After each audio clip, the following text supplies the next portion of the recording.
गोवा भारत का सबसे छोटा राज्य, पूरी दुनिया में अपने सुंदर समुद्री किनारों के लिए जाना जाता है। दिन में लोग यहाँ की खूबसूरत बीचेस का मजा लेते हैं तो रात को लेट नाइट पार्टीज का। इन पार्टीज में सब कुछ होता है, शराब, शबाब और ड्रग्स की अंधेरी दुनिया का एक ही बादशाह है, ईगल गैंग का बॉस कबीर। कबीर की बादशाहत को चुनौती देते हैं यहाँ के गैंग टाइगर, फॉक्स और बैट, इसलिए इनके बीच गैंग वॉर होना एक आम बात है। कबीर की हाइट 6 फीट 8 इंच है, हल्की बियर्ड, मस्कुलर पर्सनैलिटी। कबीर बेहद शार्प माइंडेड है। कबीर एक बेरहम इंसान है। रहम दया ये शब्द उसकी डिक्शनरी में थे ही नहीं। लेकिन माफिया किंग कबीर की पर्सनैलिटी का एक पहलू और भी था जो सिर्फ उसके करीबियों को पता था। पिछले एक हफ्ते से वो किसी पर नजर रखे हुए था और किसी की वजह से उसकी रातों की नींद और दिन का चैन खराब हो चुका था। अथीना नाइट क्लब, एक हफ्ते पहले कबीर थर्ड फ्लोर में अपने दोस्त विनीत और अर्जुन के साथ प्राइवेट लाउंज में बैठा था। साथ में उनका बॉडीगार्ड केविन और कुछ गार्ड्स खड़े थे। सर, ये लोग नए सैंपल लेके आए हैं। ये कोकीन सीधा नाइजीरिया से आया है। केविन ने पाउच कबीर को देते हुए कहा। कबीर ने पाउच अर्जुन को दिया, जिसने चाकू से पाउच काटकर उसे टेस्ट किया।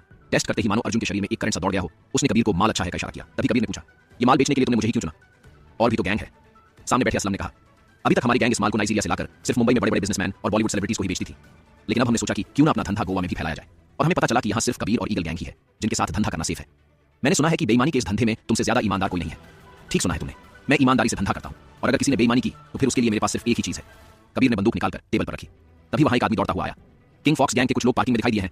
असलम भाई, अर्जुन आपको बता देगा कि पहली डिलीवरी आपको कहां करनी है। अभी हम चलते हैं, एक्शन करने का टाइम हो गया है। पूरा गैंग पार्किंग में आया, लेकिन तब तक फॉक्स गैंग के लोग वहां से निकल गए थे। विनीत ने कबीर को समझाते हुए कहा, कबीर, हमें थोड़ा ठंडे दिमाग से काम लेना होगा। हर जगह दूसरी गैंग से भीड़ जाना अच्छी बात नहीं है। तभी अर्जुन बोल पड़ा, विनीत, एक तो एक्शन होने से रह गया, पहले ही मूड खराब है। अब तुम ज्ञान देकर और मूड की ऐसी तैसी मत करो। चलो एक ड्रिंक लिया जाए। सब लोग ग्राउंड फ्लोर पर आए जहां पार्टी चल रही थी। कबीर ने एक बारटेंडर को बिना उसकी तरफ देखे ऑर्डर किया, एक ड्राई मार्टिनी। कबीर की नजर पार्टी कर रहे लोगों पर थी। एक फोररनर लड़की ड्रग के नशे में घुत उनकी तरफ आते हुए लड़खड़ाकर कबीर के ऊपर गिरने ही वाली थी कि अर्जुन ने उसे पकड़ लिया। लड़की के होंठ अर्जुन के होंठों के एकदम करीब आ गए। हमारा ही माल लिया है इसने, उसने हंसते हुए कबीर की तरफ देखकर कहा। तभी उसकी एक सहेली आई और उसे संभाल लिया। अर्जुन को देखते ही वो फिदा हो गई। हम दोनों 202 में रुके हैं, ये तो हाई हो गई। मुझे अकेले में डर लगता है। अगर आप पार्टी से फ्री हो जाए तो आ सकते हैं, सम अदर टाइम में भी। अर्जुन ने स्माइल करके कहा। तो विनीत ने मजे लेते हुए कहा, जाना एक्शन करके आ। तभी बारटेंडर ने कबीर का ड्रिंक रखा। 5-7 के करीब, हाइट, गोरा रंग, गुलाबी होंठ, ऊपर से आंखों पर फैले उसके सिल्की बाल। कबीर बारटेंडर को देखता ही रह गया। बारटेंडर अपने काम में बिजी था और उसने कबीर पर ज्यादा ध्यान नहीं दिया। देता भी क्यों, वहां लड़कियां लाइन लगाकर जो खड़ी थी उसके लिए वो भी कोई कमी नहीं छोड़ रहा था उन्हें ब्लश कराने के लिए। वो जानता था कि जितनी ज्यादा बॉटल्स वो खाली करेगा उतना ज्यादा कमीशन उसकी जेब में जाएगा। अथीना नाइट क्लब, आज का दिन। तीसरे फ्लोर पर खड़ा कबीर नीचे चल रहे हैं शोर शराबे को देख रहा था, जिसकी आवाज तो ऊपर तक बिल्कुल नहीं पहुंच रही थी। कबीर की नजर उसी बारटेंडर पर बनी हुई थी और वो रोज की तरह अपने हाथों की सफाई से लड़कियों के लिए ड्रिंक बनाकर उन्हें इंप्रेस कर रहा था। तभी उसके पास खड़े दूसरे बारटेंडर ने उसके सामने ड्रिंक रखी तो लड़के ने उसे हैरानी से देखा। दूसरे बारटेंडर ने कोने में बैठी एक लड़की की तरफ इशारा करके कहा, उसने भेजी है। लड़के ने उस लड़की को स्माइल पास की और जैसे ही ड्रिंक उठाने वाला था किसी ने उसका हाथ पकड़ लिया। लड़के ने चीड़ से आंखें बंद कर ली क्योंकि उसके सामने उसकी उम्र की एक लड़की खड़ी हुई थी जिसने ब्लैक ड्रेस पर रात के हिसाब से मेकअप लगा रखा था। टिना डोंट, लड़के ने हाथ छुड़ाते हुए कहा, वाई रोहन बेबी, उसने मेरे बॉयफ्रेंड को ड्रिंक ऑफर की, अब मेरी बारी उसे तुम्हारे बदले थैंक्स कहने की। टिना ने उस लड़की की ड्रिंक हाथ में उठा ली और उसकी तरफ चल दी। रोहन ने अपने पास खड़े बारटेंडर से कहा, अरे निकलते हैं यहाँ से। वैसे भी बाकी सब वेट कर रहे होंगे। घड़ी में देखते हुए वो अरविंद के साथ चेंजिंग रूम की तरफ बढ़ गया। वहीं ऊपर खड़े कबीर की नजर अब टिना पर थी जिसने ड्रिंक उस लड़की के चेहरे पर फेंक उसे थैंक्स बोलते हुए उसके बाल पकड़ लिए। ऊपर खड़े कबीर ने एक ठंडी सांस छोड़ी और जहां से रोहन गया था वही देखने लगा। तभी किसी ने उसके कंधे पर हाथ रख, क्या देख रहे हो कबीर? क्लाइंट आ चुके हैं। कबीर पीछे मुड़ा और अंदर आए कुछ लोगों को देख एक सोफे पर जा बैठा। Good to see you king, मुझे लगा कोई बुढ़ा होगा पर तुम तो काफी यंग हो, यकीनन साथ में काम करने में मजा आएगा। सामने बैठे 40 साल के आदमी ने कहा। कबीर ने गर्दन हिला दी और वो बिजनेस की बातें करने लगे। हथियार हम आपको सप्लाई कर देंगे, लेकिन पेमेंट हमें तुरंत चाहिए होगी। हमें भी पेमेंट आगे देनी होती है। सामने बैठे आदमी ने कहा, और अगर हथियारों की क्वालिटी में कोई प्रॉब्लम हुई तो आपके ही हथियार होंगे और आपका ही सर। कबीर ने उसकी आंखों में गहराई से देखते हुए कहा, मंजूर है। सामने बैठे आदमी ने कहा, एक और शर्त है, आप हमारे अलावा गोवा में किसी और को हथियार नहीं सप्लाई करेंगे। अर्जुन ने कहा, ठीक है। कुछ देर बाद वो लोग उठे और हाथ मिलाकर चले गए। नीचे पार्किंग में एक बाइक पर बैठे अरविंद ने कहा, मैं श्लोक को पिक करने जा रहा हूं, तुम सीधे वेद के घर पहुंचे। रोहन ने सल्यूट किया तो अरविंद हेलमेट का कांच बंद कर निकल गया। रोहन अपनी बाइक पर रखा जैकेट पहन रहा था और जैसे ही बाइक पर बैठा कुछ आदमियों ने आकर उसकी चाबी निकाल ली। रोहन नीचे उतरा और कहा, यह क्या बदतमीजी है? उनमें से एक आदमी ने सफेद पाउडर का पैकेट निकालकर बाइक पर रखा। रोहन ने लंबी सांस छोड़ी। उसने कहा, कितनी बार मना किया है, एक बार में बात समझ नहीं आती। एक आदमी ने चाकू निकालकर कहा, आज तुझे अच्छे से समझाकर ही भेजेंगे। रोहन ने अपने पीछे खड़े आदमी को धक्का दिया और भागने लगा। कबीर ने अर्जुन से चलने के लिए कहा और दोनों पीछे के रास्ते पार्किंग में आ गए। तभी अचानक से उन पर गोलियां चलना शुरू हो गया। विनीत, जो कबीर का मैनेजर और दोस्त भी था, उसने कबीर को अच्छे से कवर कर लिया। दोनों ही तरफ से गोलियां चल रही थी और अब उस जगह पूरा धुआं फैल चुका था। एकदम से गोलियां चलना बंद हुई तो कबीर के लोग सामने वाले लोगों को चेक करने आगे जाने लगे, जिनमें कबीर, अर्जुन और विनीत भी थे। अचानक से दो आदमी उठे और अपने हाथ में पकड़े धारदार हथियार से अर्जुन और कबीर पर वार कर दिया। विनीत ने वक्त रहते कबीर को तो खींच लिया, पर अर्जुन के पेट पर उस वार का गहरा कट लगा। उसके बॉडीगार्ड केविन ने फौरन उसे पकड़ लिया और उन दोनों आदमियों को गोलियों से भून दिया। केविन, उसे हॉस्पिटल ले जाओ, कबीर ने कहा तो उसने फौरन अर्जुन को गाड़ी में डाला और वहां से ले गया। अच्छे से चेक करने के बाद कबीर ने लाशों को ठिकाने लगाने के लिए कहा और खुद गाड़ी की तरफ बढ़ गया। लेकिन एकदम से कोई लड़का उसकी तरफ आकर उसके गले लगा। उसने ब्लैक कलर का जैकेट डाला हुआ था और पीठ पर बैग भी ब्लैक कलर का ही था। कबीर के गार्ड्स ने तुरंत उस लड़के पर गन पॉइंट कर दी। कबीर की आंखें लाल हो चुकी थीं, उसके चेहरे पर खतरनाक एक्सप्रेशन उभरने लगे थे। लड़का हाफ रहा था पर कबीर ने गुस्से में उसके कंधे पकड़ खुद से दूर किया, लेकिन उसका चेहरा देख उसके एक्सप्रेशन वापस नॉर्मल हो गए। उसके सामने रोहन था और उसके माथे पर पसीने की बूंदें थीं। कबीर ने मुड़कर रोहन के पीछे देखा तो वहां अंधेरे में कुछ लोग खड़े थे। जैसे ही उन लोगों ने कबीर को देखा वो वहां से भाग गए। गार्ड्स ने रोहन को देख गन हटा ली। पीछे खड़े एक गार्ड ने दूसरे से पूछा, कौन है ये और बॉस के इतना पास खड़े होकर भी जिंदा कैसे है? दूसरे गार्ड ने चिढ़कर कहा, बारटेंडर है और इसकी वजह से बॉस एक हफ्ते से रेगुलर इस बार में आ रहे हैं। लगता है बॉस को ये पसंद आ गया। पहले वाले ने कहा, अपना मुंह बंद रखो, बॉस ने सुन लिया तो इन लाशों के साथ साथ हमारी लाशें भी फिकवा दी जाएगी। दूसरे गार्ड के कहते ही पहला वाला चुप हो गया। रोहन ने कबीर के हाथ अपने कंधे पर से हटाए और एक गाड़ी से सहारे टिक सांसें भरने लगा। कबीर ने एक गार्ड को कुछ इशारा किया तो वो गाड़ी से पानी की बोतल ले आया। कबीर ने उसे रोहन के सामने किया तो उसने कहा, थैंक्स अंकल, मेरी हेल्प करने के लिए। बोतल लेकर वो पानी पीने लगा, पर कबीर के साथ उसके गार्ड्स सभी मुंह खोलकर रोहन को देख रहे थे। कबीर ने गर्दन पर हाथ फिराया और पीछे मुड़कर सबको देखा तो वो जल्दी से इधर उधर हो गए। बोतल वापस कर रोहन ने कहा, अच्छा मैं चलता हूँ। कबीर ने उसका हाथ पकड़ लिया। उसने कहा, रात बहुत हो गई है, मैं छोड़ दूंगा, I have my bike. Rohan ने कहना चाहा, पर कबीर ने बात बीच में काट कर कहा, बच्चों को रात में अकेले घूमना नहीं चाहिए। रोहन ने हैरानी से कबीर को देखा। वो अपने मन में, इन्हें अंकल क्या बोल दिया, इन्होंने तो मुझे बच्चा ही समझ लिया। कबीर उसका हाथ पकड़कर खींचते हुए गाड़ी के पास ले जाकर अंदर बिठा देता है। कहां ले जा रहा है कबीर रोहन को, क्या है उसके इरादे, जानने के लिए सुनिए बैड बॉय गुड बॉय सिर्फ पॉकेट एफएम पर। गोवा की सड़कों पर 5 से 6 गाड़ियां रफ्तार से चल रही थी। अंदर बैठा रोहन रास्ते का डायरेक्शन बता रहा था और कबीर उसे देख रहा था। कबीर के चेहरे पर तो कोई भाव नहीं थे, पर आंखों में बहुत कुछ था जो आगे बैठा विनीत मिरर में देख साफ समझ पा रहा था। कुछ देर बाद कबीर ने कहा, तुम्हारा नाम क्या है? विनीत हैरान था क्योंकि वो किसी को एक हफ्ते से चेंज कर रहा है और उसे उसका नाम तक नहीं पता, जबकि उसके लिए किसी की इंफॉर्मेशन निकालना ज्यादा मुश्किल नहीं था। मेरा नाम रोहन है, उसने सामने देखते हुए ही जवाब दिया। क्या करते हो? कबीर ने पूछा। रोहन ने उसकी तरफ देखा और फिर से सामने देखने लगा। अपने मन में, ये तो पीछे ही पड़ गए, क्या है? उसने मुस्कुराते हुए कहा, स्टूडेंट हूं, सेकंड ईयर इंजीनियरिंग। कबीर ने दोबारा कुछ नहीं पूछा क्योंकि रोहन की बातों से लगा वो ज्यादा कुछ बताने में इंटरेस्टेड नहीं है। एक छोटे से घर के सामने जाकर सभी गाड़ियां रुकी। रोहन ने बैग खोला और उसमें से एक जूस की बोतल निकालकर कबीर के हाथ में पकड़ा दी। उसने कहा, लिफ्ट के लिए थैंक्स और मेरी जान बचाने के लिए भी। दरवाजा खोलकर वो नीचे उतरा और घर के गेट के पास गया ही था कि एक बाइक उसके बिल्कुल पास आकर रुकी। पीछे बैठे लड़के ने हेलमेट उतारा और रोहन के गले जा मिला। कैसा है श्लोक, बहुत दिन से मिला नहीं? रोहन ने कहा। तब तक अरविंद बाइक पार्क कर उनके पास आ चुका था और घर का दरवाजा खोल वेद भी बाहर ही आ गया। चारों दोस्तों ने मिलकर ग्रुप हग किया। इन हॉलिडे में वो ज्यादातर मिल ही नहीं पाए सिवाय अरविंद और रोहन के। क्या बात है, बाइक छोड़ इतनी गाड़ियां लेकर आया है, कोई अमीर कस्टमर मिली थी क्या? अरविंद ने छेड़ते हुए सवाल किया तो बाकी तीनों भी गाड़ियों की तरफ देखने लगे। कबीर जो इतनी देर तक रोहन के अंदर जाने का इंतजार कर रहा था, उसके बाहर रुकने पर वो भी रुक गया। अपने हाथ की बोतल को वो मजबूती से पकड़े हुए था। मिली नहीं, मिला है। रोहन कहा तो तीनों ने मुंह पर हाथ लगा लिया। रोहन जो अब तक गाड़ी की तरफ देख रहा था, उसने अचानक उनकी तरफ देखा और हड़बड़ा कर कहा, मेरा वो मतलब नहीं था गवारो। पाउडर वाले पीछे पड़ गए थे, इन्होंने ही बचाया। चारों ने एक साथ कहा, ओह। रोहन ने उन्हें घुरा तो वो सीधे खड़े हुए और गाड़ी की तरफ देखकर हाथ हिला दिया। कबीर ने कहा, चलो तो सभी गाड़ियां आगे बढ़ गई। रोहन और बाकी सभी घर के अंदर चले गए। गाड़ी में आगे बैठे विनीत ने पूछा, पता करना है उसके बारे में कुछ? कबीर ने उसे घुरा और कहा, हॉस्पिटल चलो। विनीत मुस्कुराने लगा। कबीर ने हाथ में पकड़ी बोतल को देखते हुए बहुत शांत आवाज मन में दोहराई, रोहन, सिटी हॉस्पिटल। केविन एक डॉक्टर पर गन ताने खड़ा था क्योंकि वो अर्जुन को देखने के लिए बिल्कुल तैयार नहीं था। सामने खड़ा डॉक्टर डर से कांप रहा था और अर्जुन आधी बेहोशी की हालत में सब देख रहा था। देखिए, हम डॉक्टर हैं और आप ऐसे हिंसा नहीं कर सकते, डॉक्टर ने डर से कांपते हुए कहा। अबे तेरी हिंसा गई गधे के सिंह के साथ, चल छोड़ और जल्दी से बॉस को देख, अगर इन्हें कुछ हुआ तो तेरे साथ पूरे हॉस्पिटल को जला दूंगा। केविन ने उसके सर पर गन लगाकर कहा। डॉक्टर राशि, जल्दी चलिए, बाहर कुछ लोग तमाशा कर रहे हैं। अपने डेस्क पर बैठे कुछ फाइल पढ़ते डॉक्टर के कान में जैसे ही ये शब्द पड़े, फाइल छोड़ वो केविन से बाहर की तरफ निकल पड़े। एक जगह जमा भीड़ को देख वो चिल्लाया, what the hell is going on here? डरा हुआ डॉक्टर धीरे से बोला, प्रोफेसर प्लीज सेव मी। आशी ने अर्जुन को खून से लथपथ देखा तो नर्स से कहा, इन्हें शिफ्ट करो जल्दी। नर्स ने डरते हुए कहा, ये पुलिस केस है, अगर कुछ प्रॉब्लम हुई तो हम मुसीबत में पड़ जाएंगे।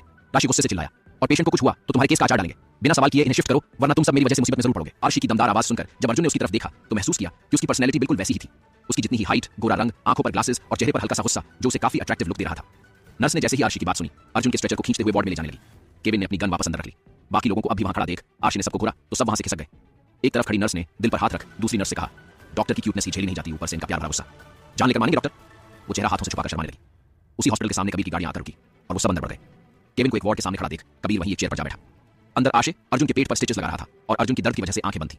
वही खड़ी नर्स जो काम से ज्यादा अर्जुन के एब्स ताड़ने में बिजी थी, उसने कहा, थोड़े से एनेस्थीसिया से लोग बेहोश हो जाते हैं, कमाल है आपकी स्ट्रेंथ तो वाकई तारीफ के काबिल है, कट। आशी ने कहा। लेकिन नर्स अब भी अर्जुन को देख रही थी। Sister jenny. आशी ने आवाज लगाई तो अर्जुन भी सिस्टर की तरफ देखने लगा। आशी ने नाम गर्दन हिला दी और खुद ही कट कर दिया। सामान रख वो बाहर चला गया और जेनी अभी भी वहीं खड़ी थी। अर्जुन ने उसके चेहरे के सामने हाथ फिराया, तब जाकर वो होश में आई। सिस्टर, अर्जुन ने पुकारा तो जेनी दिल पर हाथ रख, don't call me sister, just say jenny, I don't mind. Okay jenny, ये डॉक्टर कौन है बताएंगे प्लीज? अर्जुन ने अपना चार मुझ पर बिखेरते हुए पूछा। हाँ, इतने प्यार से पूछेंगे तो जवाब क्या मैं पूरी पोएम सुना दूं आपको? नर्स ने ब्लश करते हुए कहा, वो डॉक्टर राशि है, साथ ही प्रोफेसर भी और हमारे हैंडसम चॉकलेट बॉय। उतने में ही बाहर से कबीर, विनीत और केविन अंदर आए। नर्स जेनी बाहर चली गई। कबीर उसके पास जाकर बैठा तो अर्जुन ने हंसकर उसका हाथ पकड़ा और कहा, मेरे होते हुए तुम्हें कुछ नहीं हो सकता दोस्त, तुम बस पता करो वो लोग कौन थे, मैं कल ही उन्हें नरक में पहुंचता हूं। तुम सिर्फ अपनी चोट पर ध्यान दो और आराम करो, बाकी हम पर छोड़ दो। कबीर ने अर्जुन को देखते हुए कहा, इन महाशय को आराम कहां करना है, इनको तो बस एक्शन चाहिए। विनीत ने मुस्कुराते हुए कहा। उतने में सिस्टर जेनी मायूस सी शक्ल बनाकर आ गई। उसने कहा, डॉक्टर राशि ने आपके डिस्चार्ज पेपर भेजे हैं। उन्होंने कहा, आप घर पर ही रेस्ट कर सकते हैं, आपके लोगों की वजह से बाकी डॉक्टर्स डर रहे हैं। कबीर अर्जुन को सहारा देते हुए खड़ा हुआ तो जेनी ने उसका दूसरा हाथ पकड़कर कहा, फिर मिलेंगे चलते चलते, आते रहना पेशेंट बनकर, ना सही विजिटर बनकर। अर्जुन ने नकली आंसू पोंछने की एक्टिंग की। वेद के घर पर जब वो अंदर पहुंचे तो वृंदा वेद की मां टेबल पर खाना ही लगा रही थी।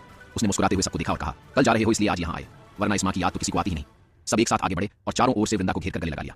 रोहन ने कहा, हम तो हर रोज आपको याद करते हैं मां, पर ये कमबख्त वक्त वही आपको मिलने आने से रोकता है। अरविंद ने कहा, हाँ मां, आपके हाथ का खाना तो मुझे सोने भी नहीं देता, जब भी किसी होटल में खाना खाने जाता हूं लगता है काश वृंदा मां के यहाँ जा पाता। वृंदा ने अरविंद और रोहन दोनों के कान पकड़कर खींचे तो वेद और श्लोक हंसने लगे। चलो सब खाने के लिए बैठो वरना खाना ठंडा हो जाएगा। वृंदा ने कहा तो सब कुर्सियों पर बैठ गए। उसने सबको प्लेट पास की और अपने हाथ से सबको सर्व किया। पहला निवाला खाते ही अरविंद बोल पड़ा, काश मिसेस दीवान को भी उनकी मां ने खाना बनाना सिखाया होता। वृंदा ने उसे घुरा और कहा, मां है वो तुम्हारी, और कहां से सीखते हो तुम लोग ये बातें? छोड़िए ना वृंदा मां, इसे कुछ समझाना मतलब घोड़े के आगे दिन बजाना होगा। श्लोक ने कहा तो वेद तपाक से, लेकिन वो तो भैंस के आगे होता है ना, पर ये तो घोड़े जैसा है ना। श्लोक ने कहा तो सब हंसने लगे। अरविंद ने घूरते हुए उस पर स्पून फेंका। वृंदा ने कहा, बस बस अब शांति से खाना खाओ। खाना खाकर चारों ने बर्तन समेटे और सब किचन में उन्हें धोने के लिए घुस पड़े। वृंदा ने अफसोस में गर्दन हिलाई और चुपचाप सोफे पर बैठ उनका इंतजार करने लगी। कुछ देर बाद सभी उनके पास जाकर बैठे। रोहन और अरविंद ने तो पहले ही सोफे पर उनके पास वाली जगह ले ली तो वेद और श्लोक जमीन पर ही उनके पास बैठ गए। और बताओ कैसे बीते तुम्हारे हॉलिडे? वृंदा ने सबसे पूछा। मेरे हॉलिडे तो अथेना में काम कर बीते। रोहन कहा तो अरविंद ने कहा हाँ, और इतनी फैन फॉलोइंग बना ली है कि अगर ये नहीं गया तो लड़कियां घर पहुंचने में भी पीछे नहीं हटेंगी। एक बार फिर हंसी का माहौल बन गया। मेरे दिन तो घर पर ताने सुनकर ही बीते, इसलिए शाम को रोहन के साथ चला जाता था। अरविंद ने दुख जताते हुए कहा तो सब छू छू छू करने लगे। श्लोक ने कहा मतलब मैं और वेद लकी है, हम फैमिली के साथ वेकेशन पर जाकर आए हैं। रोहन ने कहा हाँ बेटा, मैं तुझे श्राप देता हूँ, अगले जन्म में मेरी माँ तेरी माँ बनकर आए और वृंदा माँ मेरी माँ बन जाए। उसने वृंदा को साइड हक कर लिया। सभी मुस्कुराने लगे। अच्छा तो कल सभी हॉस्टल शिफ्ट हो रहे हैं, तो एक बात कान खोलकर सुन लो, अपनी चार्ली गैंग वाली हरकतें वहां मत करना। पिछले कॉलेज से बहुत कंप्लेंट आई है तुम्हारे झगड़े की। वृंदा ने कहा हम क्या करें वृंदा माँ, कोई हमारे बेबी को छेड़ता है तो हम कंट्रोल नहीं कर पाते। रोहन ने वेद को देखकर कहा तो वेद ने उसे चपत लगा दी। फिर भी बच्चों, लड़ाई झगड़े अच्छी बात नहीं, अगर हमें पीसफुल लाइफ चाहिए तो इन सबसे जितना दूर रहो उतना ही अच्छा है। वृंदा ने सीरियस होकर उन्हें समझाया। सबने एक साथ उन्हें हक कर कहा हम समझ गए माँ। कुछ देर बातें करने के बाद सब छत पर चले गए। वेद ने वही सबके लिए बिस्तर लगाया और चारों वही लेट गए। वृंदा जब उनके लिए पानी रखने आई तो सबको साथ में हंसते देख वो भी मुस्कुराने लगी। चुपचाप जग एक जगह रख वो वापस चली गई। क्या हॉस्टल की लाइफ लेकर आएगी चारों दोस्तों के लिए कुछ नए रोमांच, या फिर आएंगी नई मुसीबतें? क्या मोड़ लेगी कबीर की एक तरफा प्रेम कहानी? जानने के लिए सुनिए बैड बॉय गुड बॉय। सिर्फ पॉकेट आचार्य मेंशंस। अर्जुन को घर छोड़ कबीर अपने घर पहुंचता है। पूरा घर सिक्योरिटी गार्ड से घिरा, जिनके होते हुए परिंदा भी पर न मार सके। बीच बीच में ड्रोन उड़कर आसपास के इलाकों पर नजर रखते अगर कोई भी हलचल हो तो। वैसे कबीर का मेंशंस ऐसे इलाके में था जहां उसके नाम से कोई आने से पहले 10 बार सोचे। सफेद रंग के पूरे मेंशंस में अंधेरा फैला हुआ था। कबीर बड़े से हॉल से होकर सीढ़ियां चढ़ते हुए ऊपर चला गया। एक कमरे के सामने पहुंचकर वो पासवर्ड डालता है तो दरवाजा खुल जाता है। कमरे में भी पूरा अंधेरा था। कबीर हाथ में पकड़ी बोतल को टेबल पर रख सीधा वॉशरूम में चला जाता है। कुछ देर बाद वो सिर्फ ट्राउजर्स पहनकर बाहर आया। उसके एब्स और एक हाथ की बाजू पर बना टैटू उसे काफी हैंडसम लुक दे रहा था। टॉवल को काउच पर फेंक वो टेबल पर रखी बोतल उठा लेता है और बैल्कनी का दरवाजा खोल बाहर चला जाता है। घर के पीछे ही उस बैल्कनी से समंदर साफ नजर आ रहा था। कबीर जहां खड़ा था वहां ठीक नीचे बैकयार्ड में स्विमिंग पूल बना हुआ था। जूस की बोतल खोल कबीर ने एक घूंट लिया और आंखें बंद कर रोहन के बारे में सोचने लगा। कुछ ही पलों में उसके होठों पर एक मुस्कान आ गई। आज से ठीक एक हफ्ते पहले तुम्हें उसी जगह देखा था। सोचा नहीं था कभी तुमसे बात भी कर पाऊंगा। You are cute, you are really cute. बस एक बात मुझे पसंद नहीं, तुम फ्लर्ट बहुत करते हो। उसने मुस्कुराते हुए कहा और सर झुका लिया। अंकल, बेवकूफ लड़का, उसने याद करते हुए कहा और रेलिंग से पीठ लगाकर ऊपर देखने लगा। सुबह का वक्त और चारों लड़के वेद के घर के बाहर खड़े वृंदा को गुड बॉय कर रहे थे। वेद अपने सामान के साथ खड़ा था। यहां से वो टैक्सी कर सीधा हॉस्टल जाने वाला था और बाकी सब घर जाकर सामान लाने के लिए। अरविंद श्लोक को अपनी बाइक पर लेकर चला गया। वही वेद और रोहन टैक्सी में जा रहे थे। केवीए कॉलेज का हॉस्टल जो कॉलेज से थोड़ी ही दूरी पर था, वहां पहुंचकर वेद उतर गया। रोहन को अथेना जाकर अपनी बाइक लानी थी, इसलिए वो सीधा निकल गया। वेद ने सामान उठाया और वहां खड़े गार्ड को अपना एडमिशन फॉर्म दिखाकर अंदर चला गया। उसकी पीठ पर छोटा सा बैग था और हाथ वाले बैग को घसीटते हुए ले जा रहा था। उसके दूसरे हाथ में फोन था जिस पर वो अपनी मां को हॉस्टल पहुंचने के बारे में मैसेज कर बता रहा था। उसी वक्त ठीक सामने से एक लड़का पीछे देख किसी के ऊपर चिल्लाते हुए बाहर आ रहा था और सीधा वेद से टकरा गया। टक्कर इतनी जोरदार थी कि दोनों जमीन पर गिर पड़े। लड़के के दो दोस्त फौरन अंदर से भागते हुए आए, लेकिन वहां कुछ और ही सीन बना था। वेद आंखें बंद करके नीचे लेटा था जिसके ऊपर वो लड़का था। उसका हाथ वेद के सर के पीछे था और वो चिंता भरी नजरों से वेद के चेहरे को देख रहा था। दुबला पतला सा वेद उसके नीचे दिखाई भी नहीं पड़ रहा था। उसके बाल पूरी आंखों को ढके हुए थे। अपने हल्के लाल होंठ उसने डर की वजह से मजबूती से खींच रखे थे। ये देख उस लड़के के होंठों पर तिरछी मुस्कान आ गई। वो बहुत ध्यान से वेद को नोटिस कर रहा था। उस लड़के के बाल थोड़े ज्यादा बड़े थे जिसे उसने कोने में बांध रखा था। उसके एक कान में बाली थी और हाथों में अजीब ढंग की रिंग्स। एक हाथ जो उसने जमीन पर टिकाकर उसके ऊपर अपना भार डाला हुआ था, उसमें एक ब्रेसलेट था जिस पर मॉम डैड लिखा था। लड़के ने वेद के चेहरे पर फूंक मारी, तब जाकर उसने धीरे से एक आंख खोली। नजरें सीधा उस हैंडसम लड़के की गहरी आंखों से जा मिली। वेद हड़बड़ा गया और उसे अपने ऊपर से हटाने लगा। उतने में भागकर आए दो लड़कों में से एक ने कहा क्रिश, आर यू ओके ना?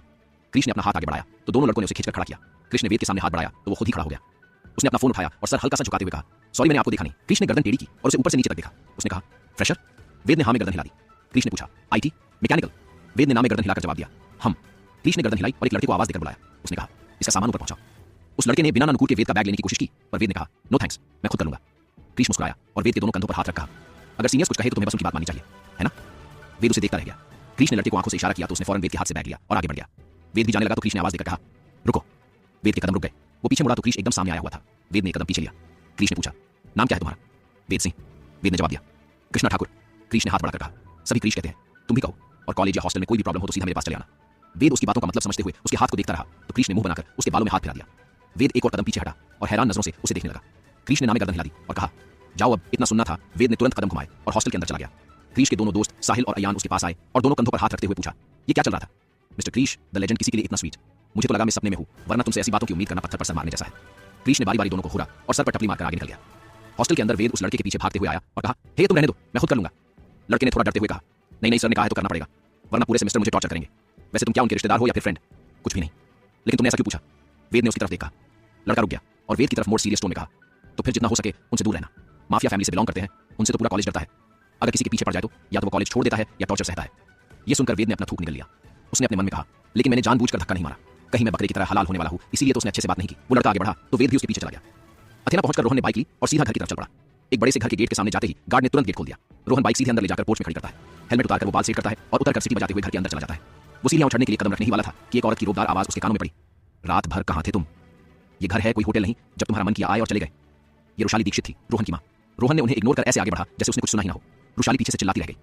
अपने कमरे में पहुंचकर रोहन ने बेड पर जैकेट फेंका और कबर्ड से बैग निकालकर उसमें कपड़े भरने लगा। सारा जरूरी सामान लेकर उसने बैग उठाए और बाहर निकल पड़ा। उसे 2 कमरे छोड़कर ही उसने एक रूम का दरवाजा नॉक किया और दरवाजा खोलकर अंदर झांका। मैं आई कम इन डॉक्टर साहब? रोहन ने बहुत धीमे से धुन में कहा। अंदर काउच पर बैठे राशि ने फाइल बैग में भरी और कहा, आइए इंजीनियर साहब, कहिए जाने की तैयारी हो गई। रोहन उसके बगल में आकर बैठा और उसके कंधे पर सर रख दिया। उसने कहा, I am going to miss you bro. Aashi ने उसके बालों में हाथ फिराया और कहा, तुम इसी शहर में हो, दूसरे देश नहीं जा रहे। अगर याद आए तो हॉस्पिटल आ जाना या मैं हॉस्टल आ जाऊंगा। ओके। रोहन ने क्यूट सी आवाज में कहा, मुझे हॉस्टल ड्रॉप कर दो ना, वहां व्हीकल अलाउड नहीं है। अरे बाप रे, तो तुम अपनी बसंती के बिना कैसे रहोगे? आशी ने मुंह पर हाथ लगाकर एक्टिंग करते हुए कहा, मेरे बदले आप उसका ख्याल रख लेना, मैं बाइक छोड़ सकता हूं, पर उस औरत को 1 मिनट भी बर्दाश्त नहीं कर सकता। रोहन के चेहरे पर गुस्सा उतर आया था। रोहन रिलैक्स, चलो मैं रेडी हूं, तुम्हें छोड़ दूं। आशी ने बात बदलकर कहा और खड़ा हुआ। रोहन भी खड़ा हो गया। आशी ने बैग उठाया और दोनों बाहर निकल पड़े। नीचे पहुंचने पर वैशाली ने रोहन को बैग के साथ देखकर कहा, ये कहां जा रहे हो तुम? मॉम, वो हॉस्टल शिफ्ट हो रहा है। आशी ने दबी आवाज में उन्हें शांत कराने के लिए कहा, एक्चुअली स्टडी का प्रेशर पहले से ज्यादा रहेगा तो वहां पढ़ाई अच्छी होगी और आने जाने का वक्त भी बचेगा। वैसे भी कॉलेज यहां से थोड़ा दूर पड़ता है। व्हाट द हेल, अब तुम मिडिल क्लास लोगों की तरह उस चीप हॉस्टल में रहोगे जहां ठीक से खाना मिलता है ना पानी। वैशाली ने मुंह बनाकर कहा तो रोहन व्यंग से मुस्कुरा दिया। उसने धीरे से कहा, तो आपको खाने की जगह पैसे और गोल्ड ही खाना चाहिए ताकि आप और अमीर लगे। रोहन ने सामान उठाया और बाहर चल दिया, लेकिन वैशाली ने उसकी बात सुन ली थी। उन्होंने चिल्लाते हुए कहा, बिल्कुल अपने मरे हुए बाप पर गया है, ना उसने मुझे चैन से जीने दिया और ना तुम जीने दोगे। रोहन के कदम रुक गए, उसके हाथ कांपने लगे। उसने फ्रस्ट्रेशन में अपने बालों में हाथ घुमाया। उसके चेहरे पर गुस्से के साथ साथ पसीने भी आ चुका था। आंखें गुस्से से लाल हो चुके थे। उसने कसकर हाथों की मुट्ठियां बना ली और जल्दी से गले में पहना लॉकेट हाथ में पकड़ लिया। चाबी के शेप में बना लॉकेट जिसके ऊपर क्राउन बना हुआ था। वो खुद को नॉर्मल करने की बहुत कोशिश कर रहा था, पर उसकी सांसें धीरे धीरे भारी होने लगी थी। आशी वैशाली से बहस करना छोड़ जल्दी से रोहन के पास आया और कसकर उसका हाथ थाम लिया। रोहन काम डाउन, लंबी सांस लो, आशी ने कहा। तब जाकर वैशाली का ध्यान रोहन की तरफ गया। उसे एहसास हुआ कि वो क्या और किससे बोल रही है। उसने अपने कदम उसकी तरफ बढ़ाए थे, तभी आशी ने बिना उनकी तरफ देखे अपना हाथ दिखाकर रोक दिया। क्यों नाराज रहता है रोहन अपनी मां से? क्या किया था रोहन के पिता ने ऐसा कि उसकी मां ने उनके बारे में ऐसा कहा? क्यों रोहन को पड़ जाता स्ट्रेस अटैक? क्या है रोहन और उसकी फैमिली का पास्ट? जानने के लिए सुनिए बैड बॉय गुड बॉय सिर्फ शाम का वक्त था जब अपनी ड्यूटी खत्म कर आशी घर जाने के लिए सामान समेट रहा था। दिन भर की थकान उसके चेहरे पर साफ देखी जा सकती थी। वो निकलता उससे पहले ही एक डॉक्टर भागते हुए आया और कहा, प्रोफेसर वो कल वाले गुंडे वापस आ गए। कौन से गुंडे? आशी ने नासमझी से पूछा और केविन बंद कर जाने के लिए मुड़ा। उसके सामने वही डॉक्टर था जिसके ऊपर केविन ने गन पॉइंट की थी। डॉक्टर सचिन, आप स्कूल में नहीं है। सचिन को अपना रास्ता रोके देख राशि ने कहा, मेरी ड्यूटी खत्म हो चुकी है, सो प्लीज। सचिन को सामने से हटाकर आशी जाने लगा। सचिन उसके पीछे भागते हुए बोला, प्रोफेसर प्लीज, कल तो उसने सिर्फ गन पॉइंट की थी, आज कहीं उड़ा ना दे। आशी बाहर आया तो देखा बहुत से काले कपड़े पहने गार्ड्स वहां खड़े थे, जिनकी वजह से सबको आने जाने में तकलीफ हो रही थी। आशी केविन के सामने जाकर खड़ा हुआ और कहा, आप लोग हॉस्पिटल को अपना घर समझना बंद करें, बाकी लोगों को तकलीफ हो रही है। केविन ने अपने लोगों की तरफ देखा तो वो बीच में से हटकर एक तरफ लाइन में सीधे खड़े हो गए। केविन ने कहा, बॉस को चेक कीजिए। उसने अपना हाथ एक वार्ड की तरफ कर कहा।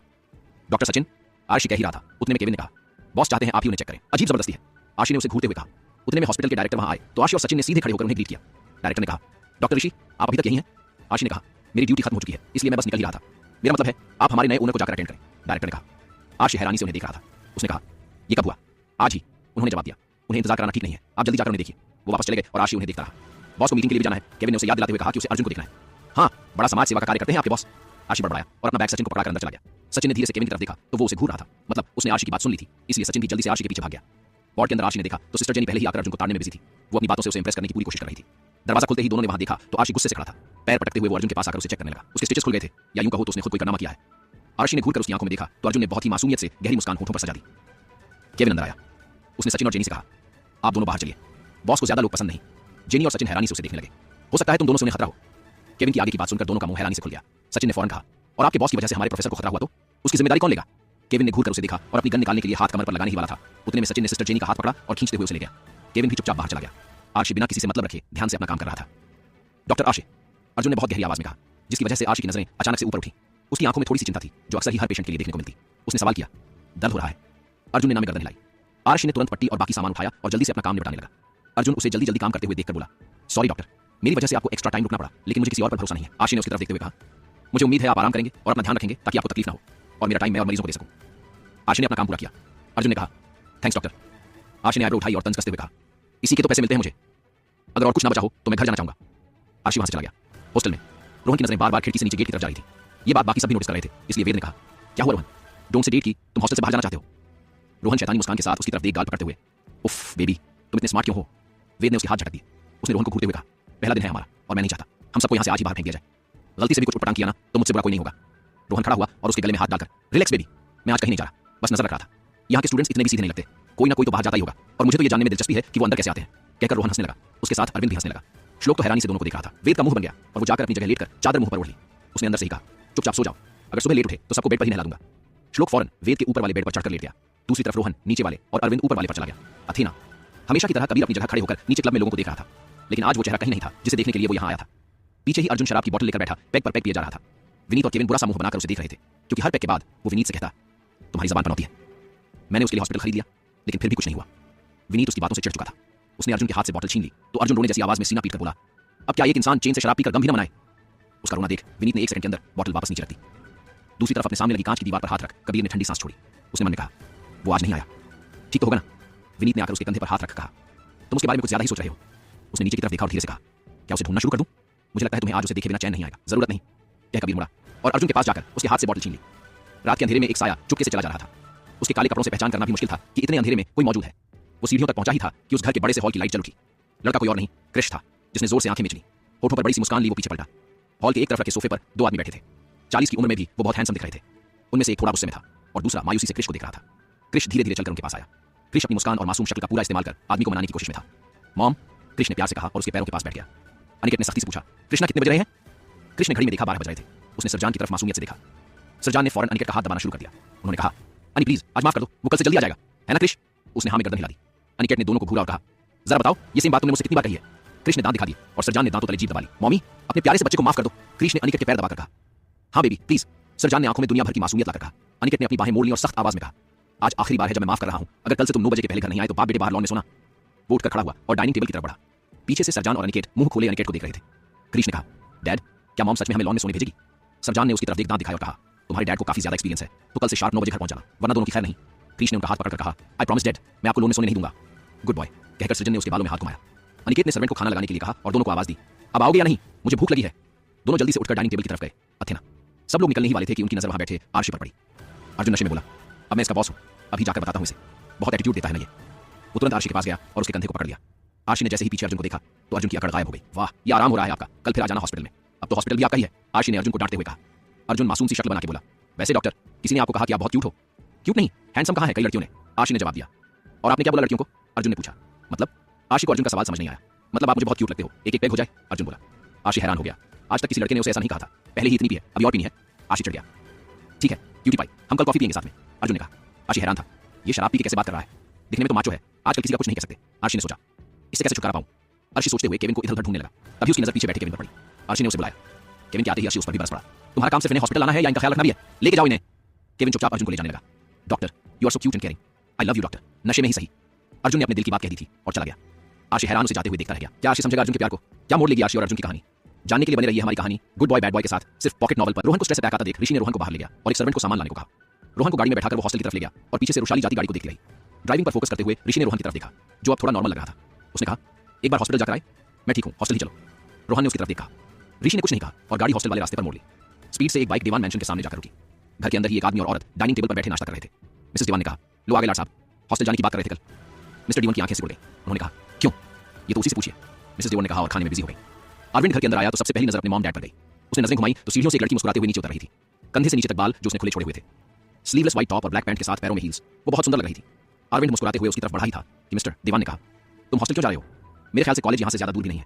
अरविंद ने आंखें घुमाई और लड़की के पास जाकर उसे जोर से हग करते हुए कहा, शायद वीकेंड तक मिल नहीं पाऊंगा, मेरे जाने के बाद अपना अच्छे से ख्याल रखना। देखो तो अब तुम्हें जवाब देना भी जरूरी नहीं लगता, पूछो इससे अंशिका इतना बड़ा घर छोड़कर ये क्यों वहां शिफ्ट हो रहा है?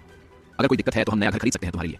मिस्टर दीवान जो रुशाली से एक कदम भी पीछे नहीं थे, उन्होंने अपने पैसे की बड़ाई करते हुए कहा, मुझे घर से नहीं आप दोनों से दिक्कत है, थक गया हूं आप दोनों के चेहरे देखते हुए इसलिए। अरविंद ने हंसते हुए कहा। मिस्टर दीवान के साथ मिसेस दीवान का चेहरा भी लाल हो चुका था। अंशिका ने धीरे से उसका हाथ दबाकर कहा, आरी प्लीज। अरविंद ने उसकी तरफ देखकर गर्दन हाँ हिलाई। अब कोई डिस्कशन या सवाल नहीं, क्योंकि बात यही खत्म। उसने अंशिका की तरफ देखा, मैं सामान लेकर आया, जाते हुए मुझे हॉस्टल ड्रॉप कर दो। वो ऊपर चला गया और दोनों पीछे से अंशिका को ही डांटने लगे। श्लोक जो एक ऑर्फनेज के बाहर खड़ा था, सब उसे बाएं कर रहे थे। उसकी आंखों में आंसू थे। जिन लोगों के साथ उसने 18 साल बिताए उन्हीं को छोड़ आज वो हमेशा के लिए जा रहा था। वहां खड़े छोटे छोटे बच्चों ने उसके पैरों से लिपटकर कहा, श्लोक भैया मत जाओ ना, या मत जाओ। श्लोक का गला भराया इसलिए वो कुछ न कह सका। वहां खड़े केयरटेकर ने सभी बच्चों को अंदर भेजा और श्लोक से कहा, तुम्हारे ग्रेड्स की वजह से तुम्हें स्कॉलरशिप मिली है, आशा है तुम इस अपॉर्चुनिटी का अच्छे से उपयोग करोगे और जिंदगी में कुछ बड़ा करोगे। अपना ख्याल रखना और आते रहना बच्चों से मिलने। श्लोक ने हाँ कहा और उनके गले लग गया। केयरटेकर की आंखें भी नम थीं। ऐसा नहीं था कि यहां से कभी बच्चे बाहर नहीं गए, पर श्लोक सबसे अलग था। वो बहुत डिसेंट और इंटेलिजेंट था, इसलिए सभी उसे प्रेज करते थे। उसने अपने बैग उठाए तो सामने एक गाड़ी आकर रुकी। अरविंद जल्दी से बाहर आया और उसके बैग डिक्की में रखे। उसने केयरटेकर को बाएं किया और दोनों अंशिका के साथ वहां से निकल पड़े। केवी हॉस्टल। रोहान गाड़ी से उतरकर अपना सामान उतारता है। उसका चेहरा मुरझाया हुआ था और यही बात ऋषि को परेशान कर रही थी। रोहान, उसने कहा तो रोहान स्माइल के साथ उसकी तरफ मुड़ा और उसके कंधों पर हाथ रखा। मैं बिल्कुल ठीक हूं ब्रो, आज से मेरी चिंता छोड़ो और सिर्फ अपने ऊपर ध्यान दो। थोड़ा रुककर, अपने ऊपर मतलब वही घर से हॉस्पिटल और हॉस्पिटल से घर वाला बोरिंग स्केड्यूल नहीं। किसी को डेट करो और लाइफ को एंजॉय करो। भले ही तुम बड़े हो चुके हो, पर फिर भी मैं ही बड़ा भाई हूं, तो ये बातें करना बंद करो। ऋषि ने उसके गाल छूकर कहा, अच्छे से ख्याल रखना और पढ़ाई पर ध्यान दो। And one more important thing, Athina जाना बंद कर दो, वो जगह आजकल सेफ नहीं रही, बहुत से माफियाज और ड्रग डीलर्स आने लगे हैं। रोहान ने अपनी गर्दन पर हाथ फिरा लिया और मन में कहा, अब आपको बताया तो आप मेरा सांस लेना भी मुश्किल कर दोगे।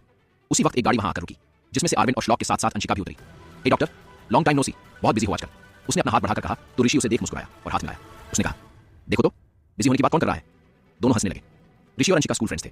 कुछ देर बाद ऋषि ने अरविंद को साइड में लेकर कहा, अगर रोहन कभी पैनिक करने लगे तो उसे हॉस्पिटल ले आना या मुझे कॉल कर देना। ब्रो डोंट वरी, हम उसका ख्याल रख लेंगे। अरविंद ने कहा तो ऋषि ने स्माइल कर हाँ में से हिलाया। तीनों हॉस्टल के गेट से अंदर चले गए। अंशिका और ऋषि दोनों एक दूसरे की तरफ मुड़े। ऋषि ने कहा, सच में बहुत दिन हुए मिलकर, मुझे मैसेज करना अगर इस वीकेंड फ्री हो तो साथ में बच्चों को कहीं लेकर जाएंगे। अंशिका ने कहा, ओके बॉस। दोनों वहां से अपने अपने काम पर निकल गए। अंशिका को कुछ दिन पहले ही एक रेप्यूटेड मैगजीन ने शहर की 3rd बेस्ट बिजनेस वुमन बताया था। उसके आगे 2nd नंबर पर थी आयशा कश्यप और 1st पर one and only Rushali Dixit. Purohit mansion. Kabir और विनीत अर्जुन से मिलने सीधे उसके कमरे में चले गए जहां वो अब तक सो रहा था। वो नींद में भी स्माइल कर रहा था। ये लो जेनी के सपने देख रहा है, ये अभी तक, या शायद उस रात वाली फॉरेनर के। विनीत ने कबीर से कहा, फिर उसने अर्जुन को उठाया। क्या पनौती है यार तू? विनीत, इतना अच्छा सपना देख रहा था, जगा दिया। अर्जुन चिल्लाया, 11 बज गए हैं, किसके सपने देख रहा था? विनीत ने पूछा। तुझे बिल्कुल नहीं बताऊंगा, तू पनौती लगा देगा। अर्जुन ने कहा, कैसे हो अर्जुन? कबीर ने सीरियस टोन में पूछा। मैं ठीक हूं, तू बता, तेरे बारटेंडर के क्या हाल है? अर्जुन के फेस पर सीरियस एक्सप्रेशन आ गए। उसने पूछा, अगर वो भी स्ट्रेट हुआ तो? कबीर के एक्सप्रेशन जरा भी नहीं बदले। उसने कहा, वो मेरी प्रॉब्लम है, उसकी नहीं। हमें जिंदगी में हर सिचुएशन के लिए रेडी रहना चाहिए। विनीत ने कहा, इसलिए तुम उसके बारे में पता नहीं करा रहे। कबीर ने हाँ में से हिलाया। हॉस्टल में चारों ने अपना सामान सेट किया और लंबी सांस छोड़ते हुए एक ही बेड पर एक के ऊपर एक गिर पड़े। रोहन ने कहा, भले ही जगह बड़ी नहीं है पर उस जेल की तरह दम नहीं घुट रहा।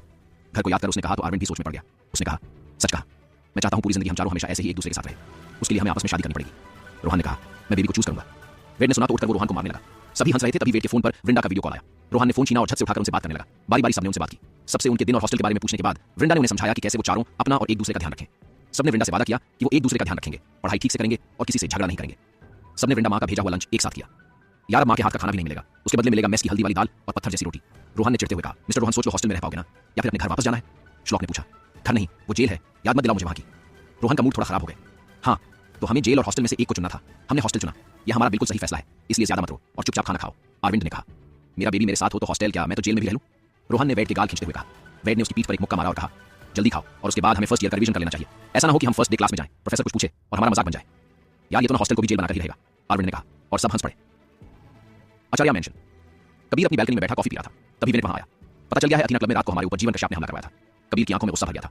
अभी अर्जुन को कुछ मत बताना। कबीर ने सीधे लहजे में कहा, कश्यप से बदला लेना ही पड़ेगा। उसे सबक सिखाकर हम दूसरे गैंग्स को भी एक सॉलिड मैसेज देंगे कि जो भी हमसे उलझेगा वो गोवा में सांस नहीं ले सकता। कबीर की आंखों में खून सवार था।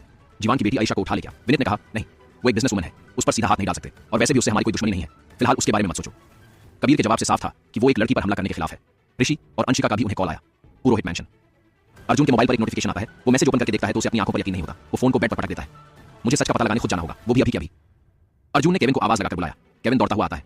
केविन, गाड़ी निकालो और अपने आदमियों को तैयार करो, अभी तुरंत। अर्जुन ने ऑर्डर दिया। लेकिन बॉस, आपकी हालत ठीक नहीं है। क्या है इतना अर्जेंट कि आपको खुद जाना पड़ेगा? क्या मैं कबीर सर और विनीत सर को कॉल करूं? केविन ने थोड़ा डरते हुए पूछा।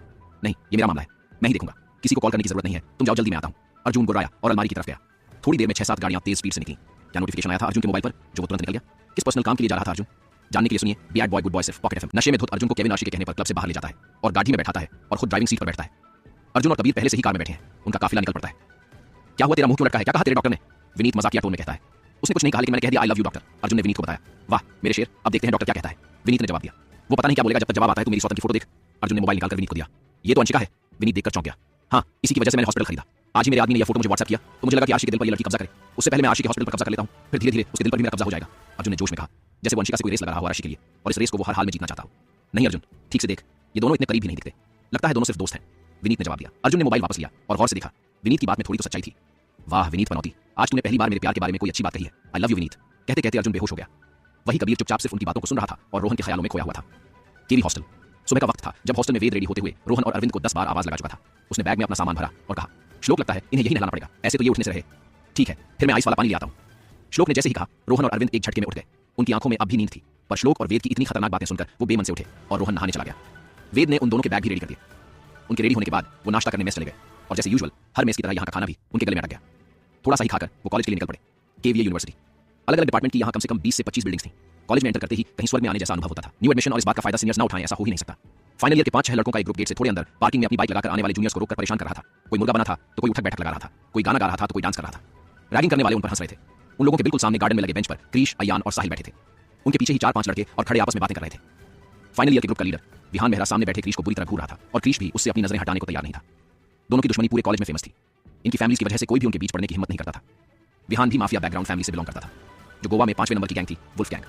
फॉक्स गैंग के लीडर जीवन कश्यप से हाथ मिलाकर दोनों गैंग बाकी गैंग्स को हमेशा हटाने के पीछे रहते। वुल्फ गैंग को विश्वास मेहरा लीड करता था। विहान जानता था क्रिश बैड गैंग के लीडर का बेटा है, इसलिए वो उसे अपना सबसे बड़ा दुश्मन मानता था। क्रिश ने एटीट्यूड से अपनी नजरें हटाकर फोन में डाली और विहान भी अपने गैंग द्वारा परेशान किए जाने वालों को देखने लगा। गेट पर हमारी चार्ली गैंग पूरी तरह तैयार खड़ी थी। उनका चाम देखकर वहां से गुजरती लड़कियां मुड़ मुड़कर उन्हें देखते हुए हाथ हिला रही थी। उतने में रोहन की नजर सामने गई, जहां से टीना रोहन की तरफ हाथ हिलाते हुए आ रही थी। ओह शीट, ये चुड़ैल यहां भी आ गई। रोहन ने सिर पिटते हुए कहा, अगर इसके हाथ लग गया तो पकाने का एक मौका नहीं छोड़ेगी। एक काम करते हैं, पास में एक अच्छा रेस्टोरेंट है, वहीं से कुछ खाने के लिए ले आते हैं, तब तक ये भी चली जाएगी। अरविंद ने कहा। वेद ने कहा, ठीक है, जाओ तुम दोनों, मैं और श्लोक तब तक क्लास देख लेंगे। रोहन और अरविंद वहीं से उलटे पांव भाग गए और भीड़ में टीना उन्हें ढूंढती रह गई। वेद और श्लोक आगे बढ़े और उन्हें भी सीनियर्स के सामने से गुजरना पड़ा। वो बिना उन पर ध्यान दिए यूनिवर्सिटी देखने में बिजी थे। इतने में एक आवाज ने उनके कदम रोक दिए। प्यारे बच्चों, पापा को दर्शन दिए बिना जाओगे? विहान के दोस्त कुणाल ने कहा और सभी हंसने लगे। चलो चलो जल्दी से यहाँ आओ। वेद और श्लोक डरते हुए उनके सामने खड़े हुए। विहान ने वेद को देखा और अचानक उसके होठों पर शैतानी मुस्कान आ गई। उसने वेद से कुछ कहकर उसे भेज दिया। चलते हुए श्लोक ने वेद का हाथ दबाया और कहा, तू पागल है क्या? अगर रोहन को पता चला तो क्या होगा? वेद ने उसकी तरफ देखा और कहा, जब तक हम उनकी बात नहीं मानते वो जाने नहीं देंगे। और अच्छा हुआ अभी रोहन यहाँ नहीं है, वरना तब क्या होता ये सोचा है। श्लोक ने कुछ नहीं कहा और वो आगे बढ़े। अपने फोन में बिजी क्रिश के कंधे पर अयान ने हाथ रखा तो वो उसकी तरफ देखने लगा। अयान ने उसे सामने देखने का इशारा किया तो क्रिश हैरान हो गया।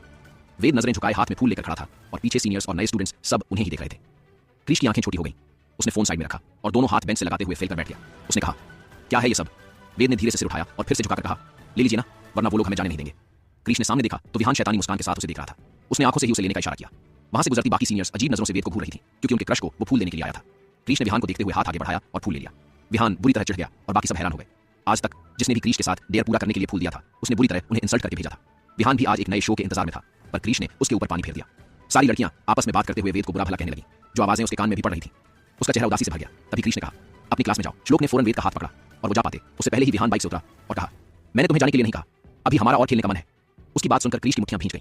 विहान वेद के पास आया और उसके कंधे पर हाथ रखकर जोर से दबाते हुए कहा, चलो हमारी टीम के साथ आज एक बास्केटबॉल मैच हो जाए, हम भी तो देखे हमारे जूनियर्स किसी काबिल हैं या नहीं। क्रिश फौरन अपनी जगह से उठा और विहान के सामने जाकर खड़ा हो गया। ओह, तो आज हमारा जूनियर बहस करने के मूड में है, विहान ने अपने दोस्त कुणाल को देखते हुए कहा। क्रिश ने सिर्फ इतना कहा, हाथ हटाओ। विहान हंसने लगा और अचानक रुककर कहा, बड़ी चिंता हो रही है इसकी, इरादा क्या है? कृष्णा ठाकुर को बातें दोहराने की आदत नहीं, क्रिश ने गुस्से में कहा। और विहान मेहरा को पीछे हटने की आदत नहीं, विहान ने भी उसी आवाज में कहा। सभी उनका झगड़ा हो रहा देख डरने लगे।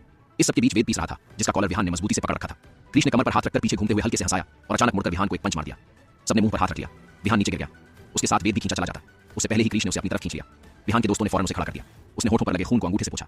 क्रिश ने फौरन वेद को अपने पीछे कर लिया। विहान ने गुस्से में क्रिश को पंच मारा, जिसे क्रिश ने अपने एक हाथ से ही रोक दिया और दूसरे हाथ से दोबारा उसके मुंह पर पंच मारा। वेद और श्लोक बुरी तरह डर गए थे। वेद ने क्रिश की जैकेट पीछे से पकड़ ली और धीरे से कहा, झगड़ा मत करिए। क्रिश हल्का सा पीछे झुका और बिना उसकी तरफ देखे कहा, लातों के भूत बातों से नहीं मानते, इसलिए आप थोड़ा सा पीछे हो जाओ वरना चोट लग जाएगी। वेद फौरन पीछे हट गया। विहान खड़ा हुआ और आकर क्रिश का कॉलर मजबूती से पकड़ लिया। क्रिश ने भी उसका कॉलर पकड़ा। दोनों की आंखें एक दूसरे को घूरते हुए आग उगल रही थी। क्या हो रहा है यहाँ? एक तेज आवाज वहां गूंज उठी। विहान और क्रिश ने आंखें मिचकी। सारे स्टूडेंट्स बीच में से हटकर एक तरफ होने लगे। विहान ने कहा, यह हिटलर हमेशा गलत वक्त पर आ जाता है। कुणाल ने विहान के कंधे पर हाथ रखकर कहा, विहान छोड़ उसे वरना प्रोफेसर सबकी क्लास लगा देगा। क्रिश और विहान ने घूरते हुए एक दूसरे के कॉलर छोड़ दिए। लड़कियां आपस में फुसफुसाने लगी। प्रोफेसर अखिल कश्यप 28 की उम्र का एक लड़का काले रंग का सूट पहने हाथ पेंट की जेब में डाले खड़ा था। उसकी आंखों पर ग्लासेस लगे थे और चेहरे पर सख्ती। उसे देख सारे स्टूडेंट्स जल्दी वहां से निकलने लगे। प्रोफेसर चलते हुए ठीक विहान और क्रिश के सामने आकर खड़े हो गए।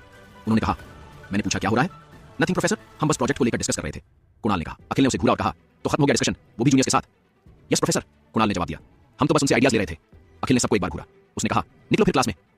दोनों ग्रुप एक दूसरे को खा जाने वाली नजरों से देख पीछे मुड़कर दोनों तरफ निकल गए। क्रिश पीछे मुड़ा तो वेद जा चुका था। उसने अपनी गर्दन हिलाकर मन में कहा, लगता है बच्चा डर गया। अखिल अब भी उसी जगह खड़ा था। दोनों ग्रुप को जाते हुए देख रहा था।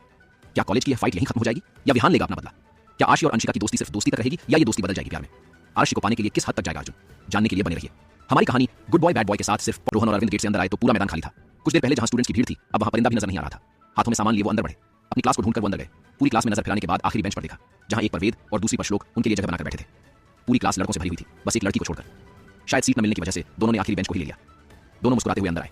रोहन वेद के पास और अरविंद श्लोक के पास जा बैठा। रोहन ने बैग से सामान निकालकर वेद की गोद में रखा। चलो लिटिल बेबी, जल्दी से ये खाओ वरना बेहोश हो जाओगे। वेद ने उसके पेट में हल्का सा मुक्का मार दिया। अरविंद ने भी अपने साथ लाया सामान श्लोक को दिया। कुछ देर बाद ही क्लास में कुछ ज्यादा ही शांति फैल गई। जो न्यू स्टूडेंट्स थे उन्हें समझ नहीं आया, पर जो फर्स्ट ईयर से रेगुलर थे उनके चेहरे पर अच्छा खासा डर दिख रहा था। वहां पर इतनी शांति के बीच किसी के बाहर से चलकर आने की आवाज साफ सुनाई दे रही थी। दरवाजे से जैसे ही प्रोफेसर अखिल कश्यप अंदर आए, रोहन और अरविंद की आंखें बड़ी बड़ी हो गई। दोनों ने ही अपना सिर नीचे बेंच पर छिपा लिया। ओए, अरे ये तो प्रोफेसर निकला। रोहन ने धीरे से कहा, तेरा तो फिर भी ठीक है, इसने गलती से भी मुझे देख लिया तो शामत आ जानी है। अरविंद ने भी उसी तरह जवाब दिया। वेद ने उन्हें घूरा और कहा, तुम दोनों चुप नहीं बैठ सकते क्या?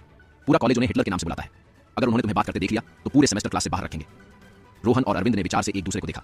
वो अपने में खोए हुए थे। उतने में अखिल की कड़क आवाज पूरे क्लास में गूंज उठी। उन्होंने कहा, आप लोगों से जान पहचान बनाने में मुझे कोई दिलचस्पी नहीं है, इसीलिए अपने मार्क्स से पहचान बनाएं। मैं वही याद रखता हूं। हम आज से ही पढ़ना शुरू कर रहे हैं। रेगुलर वाले मेरे रूल से अच्छी तरह वाकिफ हैं, तो ये बात न्यू कमर्स के लिए। पहला रूल, मेरी क्लास के वक्त बात करना मना है जब तक आपसे कुछ पूछा ना जाए। और दूसरा, हर हफ्ते के आखिरी दिन आपकी क्लास टेस्ट होगी। वो चुप हुआ और पूरे क्लास में नजर दौड़ाई। सब सिर झुकाए बैठे थे। अखिल ने चश्मा ठीक किया और चौक उठाकर बोर्ड पर लिखने लगा। पूरे 1 घंटे तक वो पढ़ाता रहा और सब चुपचाप नोट्स बनाने में लगे हुए थे। वो जितना स्ट्रिक्ट नेचर का था, पढ़ाने में उतना ही बेहतर। लेक्चर खत्म कर उसने अपनी किताब उठाई और क्लास से चला गया। उसके जाने के बाद अरविंद और रोहन की जान में जान आई। अपना सिर उठाकर उन्होंने चैन की सांस ली तो वेद ने पूछा, क्या चल रहा था तुम दोनों का पूरे टाइम? ना पूछो तो बेहतर। रोहन और अरविंद एक साथ बोल पड़े। दूसरे सब्जेक्ट के टीचर आए और सभी से इंट्रोडक्शन लेना शुरू कर दिया। लंच ब्रेक तक उनका वही चलता रहा जिससे हमारी चार्ली गैंग उब चुकी थी। टीचर के जाते ही वे उठे और कैंटीन की तरफ बढ़े। उतने में अरविंद के फोन पर अंशिका का कॉल आ गया। उसने सबको आगे जाने को कहा और कॉल उठा लिया। सामने से अंशिका ने कहा, तो कैसा रहा हमारे राजकुमार का पहला दिन? पहला दिन और पहला लेक्चर दोनों ही आज मेरे लिए ट्रेजेडी लेकर आया है। उसने रोनी सी आवाज में कहा, आज तो बच गया, पर अभी तो 3 साल यहाँ बिताने हैं। अंशिका परेशान होकर बोली, साफ साफ बताओ। अरे छोड़ो, किसी दिन फुर्सत में बताऊंगा। उसने कहा और बैग से पानी की बोतल निकाल ली। ठीक है, फिर सैटरडे को कोई प्लान मत बनाना, हम साथ में बाहर जा रहे हैं। अंशिका ने कहा तो अरविंद मुंह में पानी का घूंट भरते हुए हम कहने लगा। उतने में किसी ने उसके कंधे पर टैप किया। अरविंद पीछे मुड़ा तो आंखें हैरानी से बड़ी हो गई और मुंह का सारा पानी सामने वाले के मुंह पर उड़ गया। अरविंद बुरी तरह चौंका था। अंशिका ने परेशान होकर पूछा, क्या हुआ तुम्हें? ठीक तो हो? अरविंद ने खुद को संभालते हुए कहा, मैं बाद में फोन करता हूं। उसने झट से फोन काट दिया और बॉटल रेलिंग की दीवार पर रख अपना रुमाल निकाल लिया। सामने वाले का मुंह पहुंचते हुए उसने कहा, sorry sir, I really don't mean it. सामने गुस्से में खड़े अखिल ने कहा, oh sir, really? I thought मैं डायनासोर हूं। अरविंद सीधा खड़ा होकर गर्दन झुका लेता है। उसे याद आया जब 1 महीने पहले अथीना में वो कई दिनों से रोहन के साथ आकर काम कर रहा था। पैसों से तो उसे कोई मतलब नहीं था, पर जो मिलता उसे बाकी काम करने वाले लड़कों में बांट देता। ऐसे ही एक रात दोनों सबको ड्रिंक्स बनाकर सर्व कर रहे थे। लड़कों से ज्यादा वहां लड़कियों का झुंड था जो ज्यादातर उन्हें देखने आई थी। सफेद टी शर्ट पर काले रंग का डेनिम जैकेट और उसी रंग की पैंट पहने अखिल अंदर आया। उसकी शक्ल पर इस वक्त शक्ति नहीं बल्कि उदासी थी। वो जाकर सीधे अरविंद की सामने वाली चेयर पर बैठ गया। उसने अपने हाथ टेबल पर रख लिए और गर्दन हल्की सी झुकी हुई थी। वहां मौजूद लड़कियां टल्ली होकर डांस करने चली गई थी। अरविंद ने पूछा, क्या लेना चाहेंगे सर? अखिल ने उसकी तरफ देखा और कहा, जो सबसे हार्ड ड्रिंक हो। अरविंद कुछ पल उसे देखता रहा, फिर उसने ड्रिंक बनाना शुरू कर दिया। अखिल ने कहा, तुम्हारी उम्र ज्यादा नहीं लगती, यहाँ क्यों काम कर रहे हो? अरविंद ने ड्रिंक उसके सामने सरका दिया और कहा, क्योंकि मैं बहुत गरीब हूँ। पास खड़ा रोहन हंसने लगा। अखिल ने ड्रिंक एक सीट में खत्म कर दी। उसने एक और ड्रिंक ऑर्डर की। अरविंद ने कहा, आर यू श्योर ये सच में यहाँ की हार्ड ड्रिंक है? अखिल ने हाँ में सर हिलाया। अरविंद ने नमी गर्दन हिला दी और दूसरी ड्रिंक बनाकर उसके सामने रख दी। अखिल ने उसे भी खत्म कर दिया। उसे नशा होना शुरू हो चुका था। अपने हाथ पर सिर टिकाकर वो अरविंद को देखने लगा। इसे चढ़ गई है, रोहन ने कहा। अखिल मुस्कुराते हुए, वैसे तुम्हारा नाम क्या है? अरविंद मिस्टीरियसली मुस्कुराया और उसके नजदीक आकर धीरे से कहा, captain Jack Sparrow, like a pirate. Akhil ने उसी लहजे में पास आगे होकर कहा, यस, किसी को बताना मत। अरविंद ने कहा और पीछे हट गया। अखिल कुछ सोचने लगा। अचानक वो कहता है, तुम यहाँ ऐसी जगह क्यों काम कर रहे हो? कहीं और करना चाहिए। अरविंद ने परेशान होकर आंखें झपकाई। उसने कहा, आप भी तो यही ऐसी वाली जगह क्यों आए हैं? रोहन बीच में ही कहता है, क्योंकि यहाँ बहुत ज्यादा सैलरी मिलती है और दूसरी वजह इंसान को जीने के लिए क्या चाहिए, शराब और शबाब, जो दोनों यहाँ मौजूद है। अखिल ने उसे बुरी तरह घूरा तो रोहन भी उसे घूरते हुए अपने काम में लग गया। बार ज्यादातर खाली हो चुका था और कुछ ही लोग मौजूद थे। रोहन और अरविंद को भी घर जाना था। वो निकल ही रहे थे। उतने में अरविंद ने कहा, तू आगे जा, मैं इस कस्टमर को किसी रूम में पहुंचा कर आता हूं। रोहन ने अखिल की तरफ देखा जो काउंटर पर सिर रखे सो चुका था। रोहन ने कहा, ठीक है, ज्यादा देर मत करना। रोहन चला गया और अरविंद अखिल के पास जाकर उसे हिलाने लगा। अखिल को थोड़ा होश आया तो अरविंद उसे सहारा देकर खड़ा करता है। उसने एक रूम की चाबी ली और ऊपर की तरफ बढ़ गया। पूरी 5 मंजिला इमारत थी अथेना की, जहां 2 फ्लोर पार्टी के लिए अवेलेबल होते और बाकी 3 स्टे के लिए। तीसरे माले पर पहुंचकर अरविंद उसे बड़ी मुश्किल से दरवाजे तक ले गया। क्या मुसीबत है यार? वो बड़बड़ाया और दरवाजा खोलने लगा। जैसे ही अंदर पहुंचे अखिल ने उस पर उल्टी कर दी। आह! अरविंद चिल्लाया। उसने अखिल को जोर जोर से हिलाते हुए कहा, अगर आदत नहीं तो पीते क्यों हो बेवकूफ आदमी? और पी भी ली तो परेशान करने के लिए मैं ही मिला। उसने अखिल को पकड़ा और वॉशरूम में ले गया। अपनी और अखिल की शर्ट निकालकर उसने दोनों को साफ किया और शर्ट धोकर सुखाने के लिए बालकनी में डाला। उसके बाद वो अखिल को बाथरूम से बाहर ले आया और बेड पर लेटा दिया। वो जाने के लिए मुड़ा ही था कि अखिल ने नींद में ही उसका हाथ पकड़ लिया और करवट बदलने की वजह से अरविंद को अपने पास खींच लिया। अरविंद गुस्से से भर चुका था क्योंकि इस वक्त वो पूरी तरह अखिल की कैद में था। उसकी पकड़ भी इतनी मजबूत थी जिससे अरविंद खुद को छुड़ा नहीं पा रहा था। उसे सांस लेने में तकलीफ महसूस होने लगी। अरविंद ने खुद को शांत किया और धीरे से अखिल को आवाज लगाने लगा ताकि वो उठ जाए, पर इसका कोई फायदा नहीं हुआ। मजबूरन अरविंद को अपनी आंखें बंद करनी पड़ी और वो वहीं सो गया। सुबह का वक्त था जब किसी को अपनी बाहों में महसूस कर अखिल ने आंखें खोली। सामने ही अरविंद का सोता हुआ चेहरा था जो इस वक्त बहुत मासूम लग रहा था। अखिल के होठों पर उसका चेहरा देख मुस्कान आ गई। अचानक ही वो जोर से चिल्लाया और अरविंद को अपने से दूर धक्का देते हुए बेड से खड़ा हो गया। धक्का देने की वजह से अरविंद सीधे बेड से नीचे गिर गया। अपनी कमर सहलाते हुए वो गुस्से में फर्श से खड़ा हो गया। अखिल ने अपनी शर्ट ढूंढते हुए कहा, क्या किया तुमने मेरे साथ? खुद को और अरविंद को बिना शर्ट के देख उसने गुस्से से पूछा।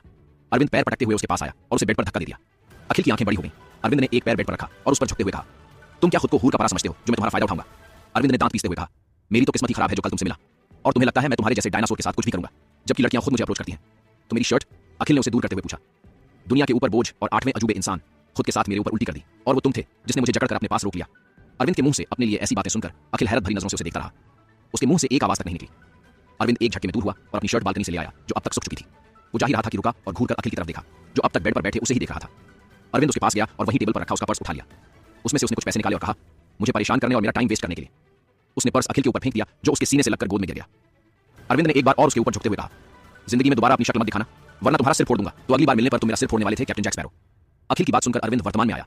उसने अभी सिर झुकाकर रखा था और उसके सामने अखिल हाथ बांधे कुर्सी पर आराम से बैठा था। दोनों के बीच सिर्फ एक टेबल की दूरी थी जिस पर अखिल का कुछ सामान था। इस वक्त वे अखिल के केबिन में मौजूद थे। अपने मन में अरविंद खुद को गालियां देकर अपने आप को ही थप्पड़ मार चुका था। उसने मन में कहा, यार क्या मुसीबत गले पड़ गई है। अब एक ही रास्ता है, कुछ करके इसे बातों में फंसाता हूं वरना ये मेरा जीना मुश्किल करने में कोई कसर नहीं छोड़ेगा। क्या अरविंद बातें बनाकर बच पाएगा अखिल के कहर से? क्या करेगा अखिल अरविंद के साथ? जानने के लिए बने रही हमारी कहानी गुड बॉय बैड बॉय के साथ सिर्फ पॉकेट। अरविंद सोच ही रहा था कि कैसे वो अखिल से बचे। उतने में अखिल की आवाज उसके कानों में पड़ी। उसने कहा, तुम्हें लगता है खुद को छिपाने से तुम मेरी नजरों से बच जाओगे? अरविंद ने आंखें मिचलाई। उसने अपनी आवाज एक मजबूर इंसान की तरह निकालते हुए कहा, सर मैं बहुत गरीब हूं, मतलब गरीब से भी ज्यादा गरीब। क्लब में काम कर अपना खर्चा निकालता हूं। बहुत मुश्किल से मुझे यहाँ एडमिशन मिला है और अगर आप मुझे उस बात के लिए परेशान करेंगे जो मैंने उस वक्त कही थी तो मुझे कॉलेज बदलने के बारे में सोचना होगा जो मेरे जैसे लो क्लास लड़के के लिए कितना मुश्किल है। सोचिए जरा। एक हाथ से मुंह छुपाकर उसने रोने जैसी एक्टिंग करते हुए कहा। अखिल के चेहरे के भाव बदल गए। जिस चेहरे पर अब तक सख्ती थी वहां अब अरविंद के लिए चिंता थी। उसने कहा, ठीक है रो मत, मैं तो बस तुमसे बात करना चाहता था। उस दिन गलती तुम्हारी नहीं मेरी थी। मैंने तुमसे ऐसी बात कह दी जबकि तुम मदद कर रहे थे और रही तुम्हें परेशान करने की बात तो मैंने उस बारे में कभी सोचा भी नहीं था। अरविंद ने अपने मन में चैन की सांस ली और कहा, बच गया, मेरी एक्टिंग स्किल्स तो काफी कमाल की निकली। सोच रहा हूं इंजीनियरिंग छोड़ फिल्मों में करियर बनाऊं। अखिल ने उसके सामने पानी का ग्लास सरका दिया और कहा, अगर तुम्हें पैसे की कोई भी प्रॉब्लम हो तो मेरे पास चले आना। अरविंद ने नकली आंसू पोंछते हुए कहा, सर थैंक यू मेरे लिए इतना सोचने के लिए। तो क्या मैं अब जाऊं? अखिल ने कहा, हाँ ठीक है, अच्छे से पढ़ाई करो। अरविंद बिना रुके कैबिन से बाहर निकल गया। यहां तक कि उसने पीछे मुड़कर देखा तक नहीं। अखिल कुछ देर तक दरवाजे को देखता रहा, फिर अपना चेहरा फिर से सख्त बनाकर काम में लग गया। कॉलेज के बाहर रेस्टोरेंट में अरविंद चेयर पर सिर झुकाए बैठा था और बाकी तीनों उसकी बातें सुनकर हंस रहे थे। अरविंद ने चिढ़कर रोहन से कहा, एक तो मैंने हम दोनों की जान बचाई और तुम अपनी हंसी नहीं रोक रहे। रोहन एकदम चुप हुआ। अचानक फिर से उसकी हंसी छूट गई और उसने हंसते हुए कहा, तुम्हारी जैसी डेयरिंग यहाँ किसी में नहीं, जिसने उस हिटलर को डायनासोर, धरती पर बोझ और 8वां अजूबा कहा हो। श्लोक ने आगे कहा, और इतने से भी मन नहीं भरा तो अभी झूठ बोलकर आ गए। अगर उन्हें पता चला तो क्या होगा जानते हो? अरविंद ने दोनों को देख आराम से कहा, हमारे पड़ोसियों तक नहीं पता दीवान घराने का बेटा दिखता कैसा है, तो उन्हें कैसे पता चलेगा? तीनों ने उसके सामने सिर झुकाकर अपने हाथ जोड़ लिए और एक साथ कहा, महाराज आप धन्य हो। चारों हंसने लगे। सर आपका ऑर्डर। उतने में वेटर ने उनके पास आकर कहा। वेद हैरानी से, लेकिन हमने तो अब तक कुछ भी ऑर्डर नहीं किया। उसने मना करते हुए कहा, शायद आप गलत टेबल पर आ गए। नहीं सर, ये आपके लिए ही है, क्रिस सर ने ऑर्डर किया है। वेटर ने कहा तो चारों लड़के हैरानी से वेटर को देखने लगे। रोहन सवालिया लहजे में, कौन है ये क्रिस सर और हम पर इतने मेहरबान किस खुशी में हुए? कहीं इसमें कुछ मिलाया तो नहीं? वो हल्का सा हंस दिया और कहा, बकरे को खाना खिलाकर हलाल करने का इरादा है क्या? वेटर जबरदस्ती मुस्कुराया। उसने कहा, क्रिस सर हमारे रेगुलर कस्टमर हैं, वो किसी के साथ खाने के मामले में ऐसी हरकत नहीं करते। चलो छोड़ो, उन्हें हमारी तरफ से थैंक्स बोल दो। अरविंद ने कहा और उसके हाथ से ट्रे ले लिया। वेद ने धीरे से अपनी नजरें अरविंद के पीछे डाली तो कृष्ण अपने दोस्तों के साथ बैठा था, जहां पर अब एक लड़की भी उनके बीच मौजूद थी। वेद को देख कृष्ण ने अपनी आई विंक कर दी तो वेद ने फौरन नजरें उस पर से हटा ली। खाना खत्म कर चारों दोस्त वहां से निकल गए। कृष्ण दोस्तों से बात करने में बिजी हो गया था, पर जब उसने देखा तो वो जा चुके थे। वही वेटर कृष्ण के पास आया और उसने कहा, उन लोगों ने आपको थैंक्स का ये भेजा है। वेटर ट्रे उनके पास रखकर चला गया। उनके बीच बैठी लड़की ने कहा, क्या बात है मिस्टर कृष्ण, सुबह विहान के साथ फाइट और अब ट्रीट, तुम कब से अच्छे सीनियर बन गए या इस साल कुछ बदल गया है? कृष्ण ने उसे देख स्माइल करते हुए कहा, मैं नहीं चाहता इस साल माम को मेरी वजह से कॉलेज आकर कुछ भी सुनना पड़े। जितना हो सके उतना पेंगोस से दूर रहना है। सिर्फ विहान मेरा को छोड़ उसकी तो टांगे तोड़कर दम लूंगा। लड़की ने अपनी गर्दन हिला दी। कॉलेज में लंच ब्रेक के बाद सभी फ्रेशर्स को यूनिफॉर्म लेने के लिए बुलाया गया। जब अरविंद की बारी आई तो अपना नाम नोट करवाने के बाद वहां बैठे आदमी ने कहा, तुम्हें पे करने की जरूरत नहीं, प्रोफेसर कश्यप ने पहले ही तुम्हारे लिए पे कर दिया है। अरविंद हैरानी से उन्हें देखता रहा। जब यूनिफॉर्म लेकर वो बाहर आया तो रोहन ने कहा, देख झूठ बोलकर कोई गलती तो नहीं कर दी ना? उस हिटलर ने तेरी बात को सीरियस ले लिया है और किसी दिन उसे पता चला तो क्या हालत करेगा? अरविंद ने मायूसी से उसे देखा और कहा, यार प्लीज डराओ मत, मैं अभी जाकर उसे पैसे दे दूंगा। यही सही रहेगा और हो सके तो उन्हें बोलना आगे से ऐसा कुछ ना करे। श्लोक ने उसके कंधे पर हाथ रखते हुए कहा। बाकी सब बाहर चले गए और अरविंद प्रोफेसर की केबिन की तरफ। उसने दरवाजा नॉक किया तो अंदर से अखिल ने कम इन कहा। अरविंद अंदर जाकर उनके सामने खड़ा हो गया। उसके चेहरे पर झूठ बोलने के गिल्ट के साथ नाराजगी भी थी। सामने वाले को कुछ न कहता देख अखिल ने नजरें उठाकर देखा और कहा, कैप्टन। अरविंद ने बिना कुछ कहे पैसे निकालकर उसकी टेबल पर रख दिए। अखिल ने उसे देख गहरी सांस छोड़ी और हाथ में पकड़ा पेन टेबल पर रख दिया। उसने कहा, तुम्हें इसकी जरूरत पड़ेगी, मुझे एहसान लेना पसंद नहीं। अरविंद का जवाब सटीक था, दया और मदद तो बिल्कुल नहीं। अखिल की आंखें सर्द हो गई। उसने कहा, मैं तो बस। अरविंद ने उसकी बात बीच में काटते हुए कहा, सॉरी पर आगे से ऐसा कुछ भी मत कीजिए। वो बिना कुछ भी सुने वापस चला गया और अखिल मुट्ठी बनाकर बंद हो चुके दरवाजे को देखता रहा। जिद्दी लड़का, मैं तो बस मदद करना चाहता था। और कैसे बात करते हो तुम मुझसे? किसी की हिम्मत नहीं मुझसे ऐसे बात करने की, और तुम हमेशा मुझे सुनाकर चले जाते हो। अखिल खुद से ही बड़बड़ा रहा था। चारों लड़के क्लास न जाकर हॉस्टल के लिए निकल गए। रात का वक्त अथीना, कबीर और अर्जुन एक सोफे पर बैठे सामने वाले के दिखाई जाने वाली कुछ तस्वीरों को देख रहे थे। उनके बीच रखे टेबल पर कुछ गन्स रखी हुई थी, जिनकी डील के लिए वो आदमी दोनों के पास आया था। तो मैं ये डील पक्की समझूं? कुछ देर बाद सामने बैठे विदेशी आदमी ने कहा। कबीर ने अर्जुन की तरफ देखा तो उसने धीरे से गर्दन हिला दी। डील करने के बाद वो आदमी अपना सामान उठाकर चला गया। अपनी आदत अनुसार कबीर उसी कांच के पास जाकर खड़ा हुआ जहां से नीचे का नजारा साफ दिख रहा था। आज नीचे देख उसकी आंखों में चमक आ गई और वो कोट उठाकर बाहर की तरफ जाने लगा। उसकी इस हरकत से विनीत और अर्जुन भी झट से खड़े होकर उसके पीछे चल दिए। नीचे काउंटर पर खड़ा रोहन बॉटल लेकर पीछे पलटा तो सामने वाले स्टूल पर कबीर बैठा था। उसके कुछ ही पल बाद विनीत और अर्जुन भी आकर बैठ गए। रोहन ने होठों को गोल किया और कहा, अंकल, अगर कोई तुमसे उम्र में बड़ा है तो उसे अंकल बोलोगे? कबीर ने बिना किसी भाव के कहा। दोनों तरफ बैठे विनीत और अर्जुन मुंह दबाए हंसने लगे। रोहन भी हल्के से हंस दिया। उसने कहा, सॉरी बड़ी, मैं तो मजाक कर रहा था। बोलो क्या लोगे, जूस या पानी? कबीर उसे घूरने लगा तो रोहन ने दांत दिखा दिया। बिना किसी सवाल के वो खुद ही ड्रिंक बनाने लगा। कुछ ही पलों में उसने ड्रिंक बनाकर कबीर के सामने रख दी। मेरी फेवरेट है, आपको भी पसंद आ जाएगी, उसने कहा। और विनीत, अर्जुन के लिए भी बना दी। कल आई नहीं तुम? कबीर ने ड्रिंक का सिप लेते हुए पूछा। रोहन ने एक स्टूल खींचा और कबीर के सामने ही बैठ गया। उसने एक उंगली कबीर की तरफ पॉइंट करते हुए कहा, डोंट से डेट कि आपने भी मुझे मिस किया। उसने लड़कियों की तरफ इशारा करते हुए कहा, देखो जरा, मैं एक दिन क्या नहीं आया, लड़कियों ने यहां आना ही बंद कर दिया। कबीर आंखें छोटी कर उसे घूरने लगा। उसने कहा, तुम कभी सीधा जवाब नहीं देते। रोहन ने बेशर्मी से गर्दन नामे हिला दी। तभी उसकी नजर कोने में खड़े कुछ लोगों की तरफ गई जो उसे ही देख रहे थे। रोहन उन्हें देख गर्दन पर हाथ फिराने लगा। अर्जुन ने उस कोने में नजर डाली और कहा, क्या तुम्हें पैसों की इतनी ज्यादा प्रॉब्लम है? रोहन का ध्यान अचानक उसके ऊपर गया। उसने जबरदस्ती की मुस्कान होठों पर लाकर कहा, ऐसा नहीं है, पर यह जगह मेरे लिए सुकून है। इतने शोर में सुकून कहां से मिलता है? विनीत ने बिना किसी भाव के पूछा। रोहन हंसने लगा। उसने कहा, यह जगह गोवा का स्वर्ग है, जहां हर जगह फूल और अमृत है, और आपको यह जगह शोर लगती है तो आप बहुत बोरिंग इंसान हो। यहाँ पर कुछ कांटे भी मौजूद हैं जो किसी दलदल से कम नहीं। अगर तुम उसमें फंस गए तो बाहर निकलना बहुत मुश्किल है। अपनी जिंदगी ऐसी जगह बर्बाद करने की जगह पढ़ाई में ध्यान लगाओ। कबीर ने उलटे हाथ की उंगलियों से उसके माथे पर टैप करते हुए कहा। रोहन का मुंह बन गया। कबीर ड्रिंक खत्म कर चुका था। उसने उठते हुए कहा, चलो तुम्हें घर छोड़ दूं। रोहन झट से बोला, नहीं नहीं, एक्चुअली मुझे कहीं और जाना है। कबीर ने अपना कोट ठीक किया और कहा, जहां भी जाना हो छोड़ दूंगा, चलो। रोहन स्टूल से खड़ा हो गया। मैं सामान लेकर आया, उसने कहा और अंदर चला गया। अर्जुन ने केविन को पास बुलाकर कहा, पता करो वो लोग कौन है। अर्जुन के कहते ही केविन उस तरफ चला गया जहां वो लोग खड़े रोहन पर नजर रखे हुए थे। कौन है वो लोग जो रोहन पर नजर रखे हुए हैं? क्या कबीर उन्हें पकड़ पाएगा? क्या करेगा कबीर रोहन की सुरक्षा के लिए? जानने के लिए बनी रही है हमारी कहानी गुड बॉय बैड बॉय के साथ। सिर्फ पार्किंग में कबीर कब से रोहन का वेट कर रहा था, लेकिन ये लड़का आने को ही तैयार नहीं था। कबीर बेसब्री से एग्जिट की तरफ देखते हुए विनीत से बोला, देख कर आओ, वो अब तक क्यों नहीं आया? विनीत और अर्जुन एक दूसरे की तरफ देखने लगे। अर्जुन ने कहा, हाँ विनीत, देखाओ, बच्चा है, कहीं खो तो नहीं गया? उसके डेड को टेंशन हो रही है। ओह सॉरी अंकल को। अर्जुन और विनीत हंसने लगे तो कबीर ने दोनों को बारी बारी घूरा। रोहन ने अपना सामान लॉकर से लिया ही था कि सामने ही उसे टीना दिखाई दी। कैसे हो रोहन? मैं कब से तुम्हारा वेट कर रही थी। टीना ने प्यार से कहा। क्यों? मैंने तुमसे उधार लिया है क्या, जो हर जगह मुझे ढूंढती रहती हो? रोहन ने चिढ़कर कहा। लेकिन टीना पर कोई असर नहीं हुआ। उधार नहीं लिया, चुरा लिया है मेरा दिल। टीना ने कहा, मैंने तुम्हारा दिल नहीं चुराया, तुमने खुद अपना दिल जबरदस्ती मेरे ऊपर फेंका है जिसमें मुझे कोई इंटरेस्ट नहीं है, और मैं चाहता हूं कि तुम अपना दिल वापस खींच लो। कहीं गलती से किसी दिन मेरे पैरों पर आ गया तो टूट जाएगा। रोहन ने उसे समझाया। लेकिन टीना तो जैसे रोहन के लिए पागल थी। उसने कहा, तुम जितना मुझसे दूर जाते हो ना, मैं उतनी ही तुम्हारी तरफ खींची चली आती हूँ। रोहन ने टीना के पीछे की ओर हाथ हिलाते हुए कहा। प्रोफेसर। टीना को लगा कि वहां प्रोफेसर अखिल खड़े हैं। उसने पीछे मुड़कर देखा, तब तक रोहन वहां से 9-2-11 हो गया। टीना ने गुस्से में पैर पटका और उसके पीछे निकल ली। रोहन पीठ पर अपना छोटा सा बैग टांगे हुए भागकर पार्किंग में आया। उसने जल्दी जल्दी में कहा, चलो यहां से, वरना विच पीछे पड़ जाएगी। रोहन हांफते हुए कह रहा था। साथ ही उसकी नजर पीछे भी थी, जहां से टीना अपने हिल्स को संभालते हुए भाग कर आ रही थी। कबीर ने फौरन रोहन का हाथ पकड़ा और खुद ही उसके लिए दरवाजा खोल उसे अंदर बिठा दिया। वो भी दूसरी तरफ से अंदर बैठा और गाड़ियां आगे बढ़ा दी।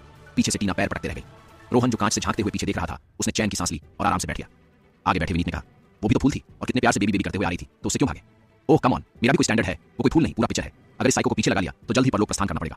रोहन ने कहा। कबीर विनीत को खा जाने वाली नजरों से देख रहा था, जिसमें साफ साफ चेतावनी थी। मेरे क्रश से ऐसी बातें पूछना बंद कर दो। विनीत चुपचाप आगे देखने लगा। कबीर ने अपनी नजरें रोहन की तरफ घुमाई और पूछा, खाना खाया? नो, प्लीज किसी होटल या रेस्टोरेंट पर गाड़ी रोकना, मैं पैक कर लूंगा। रोहन ने बिल्कुल सीधे सीधे जवाब दिया तो कबीर ने विनीत को इशारा किया। दूसरी तरफ वेद रोहन के देर से आने पर गुस्सा हो रहा था।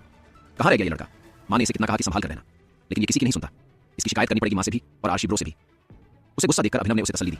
वो कोई छोटा बच्चा नहीं है, तू फिक्र मत कर, वो आता ही होगा। श्लोक ने कहा। उसके साथ साथ मुझे मेरे खाने का भी इंतजार है भाई, मुझे भूख लग रही है। अभिनव ने कहा, हाँ यार, लग तो मुझे भी रही है भूख। उससे व्हाट्सएप ग्रुप में पूछ कहाँ रह गया। कुछ देर में ही कबीर की गाड़ियों का काफिला एक 5 स्टार होटल के सामने जाकर रुका। रात की वजह से वहां लोग ना के बराबर थे, इसलिए बिना किसी रुकावट के वो अंदर चले गए। एक टेबल पर बैठे विनीत और अर्जुन सामने बैठे रोहन को ही देख रहे थे, जो हाथ में पकड़े फोन से ग्रुप में मैसेज कर रहा था। कबीर ने उनके करीब जाकर धीरे से कहा, तुम दोनों बस करो अब, बहुत हुआ, हम कहां नजर लगा रहे हैं या चुरा कर भाग जाएंगे? देखने दो हमें भी क्या पसंद आया तुम्हें, अर्जुन ने कहा। तो कबीर उस पर तंज कसते हुए बोला, वही जो तुम्हें डॉक्टर को देख पसंद आया। अर्जुन का मुंह बंद हो गया। तभी विनीत ने कहा, सच सच बताना, तुम कोई गलत काम तो नहीं करते ना? हनन। रोहन हैरान हो गया। विनीत ने आगे कहा, तुम्हारा फोन, वॉच और कपड़े देख तो नहीं लगता तुम्हें बार में काम करने की जरूरत है। रोहन की आंखें हैरत से बड़ी हो गई। उसने फोन का कैमरा ऑन करते हुए कहा, क्या मैं शक्ल से इतना गरीब लगता हूं? अर्जुन ने कहा, कहीं तुम उन अमीर औरतों के ऑफर्स को एक्सेप्ट नहीं करते ना? रोहन के हाथ से फोन गिर गया। वो झट से खड़ा हुआ और दोनों की तरफ उंगली करते हुए चिढ़कर कहा, मेरी मासूम सी शक्ल देख, तुम्हें लगता है मैं ऐसा कुछ करूंगा? और क्या आप लोग मुझे बेइज्जत करवाने के लिए लाए हैं? कबीर भी खड़ा हो गया। उसने कहा, बैठ जाओ, वो बस पागल है दोनों। कबीर ने हाथ पकड़कर उसे बिठा दिया और दोनों को घूरने लग गया। विनीत और अर्जुन अब भी क्यूरियस होकर रोहन को देख रहे थे।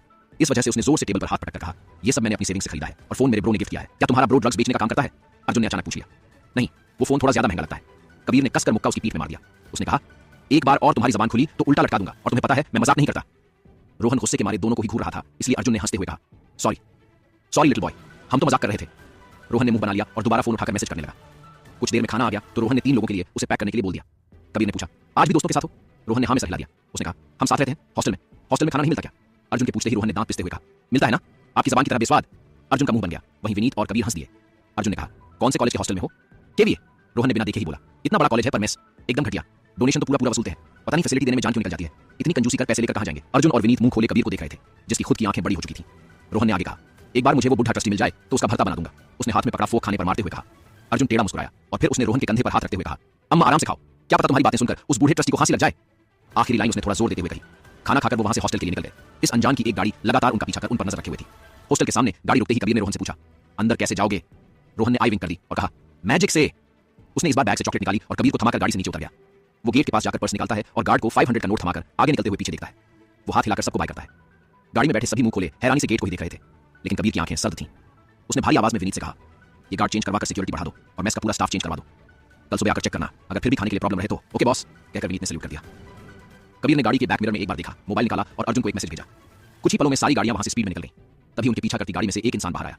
उसकी नजरें हॉस्टल पर टिकी हुई थी। उसने फोन निकालकर किसी को कॉल लगाने ही वाला था, उतने में उसे अपने सर के पीछे कुछ महसूस हुआ। उसका शरीर ठंडा पड़ गया। माथे पर पसीने की बूंदें लेकर वो जैसे ही पलटा, केविन उसके सर पर गन ताने खड़ा था। कुछ ही दूरी पर अर्जुन अपनी गाड़ी से टेक लगाए खड़ा उसे तिरछी मुस्कान देता है।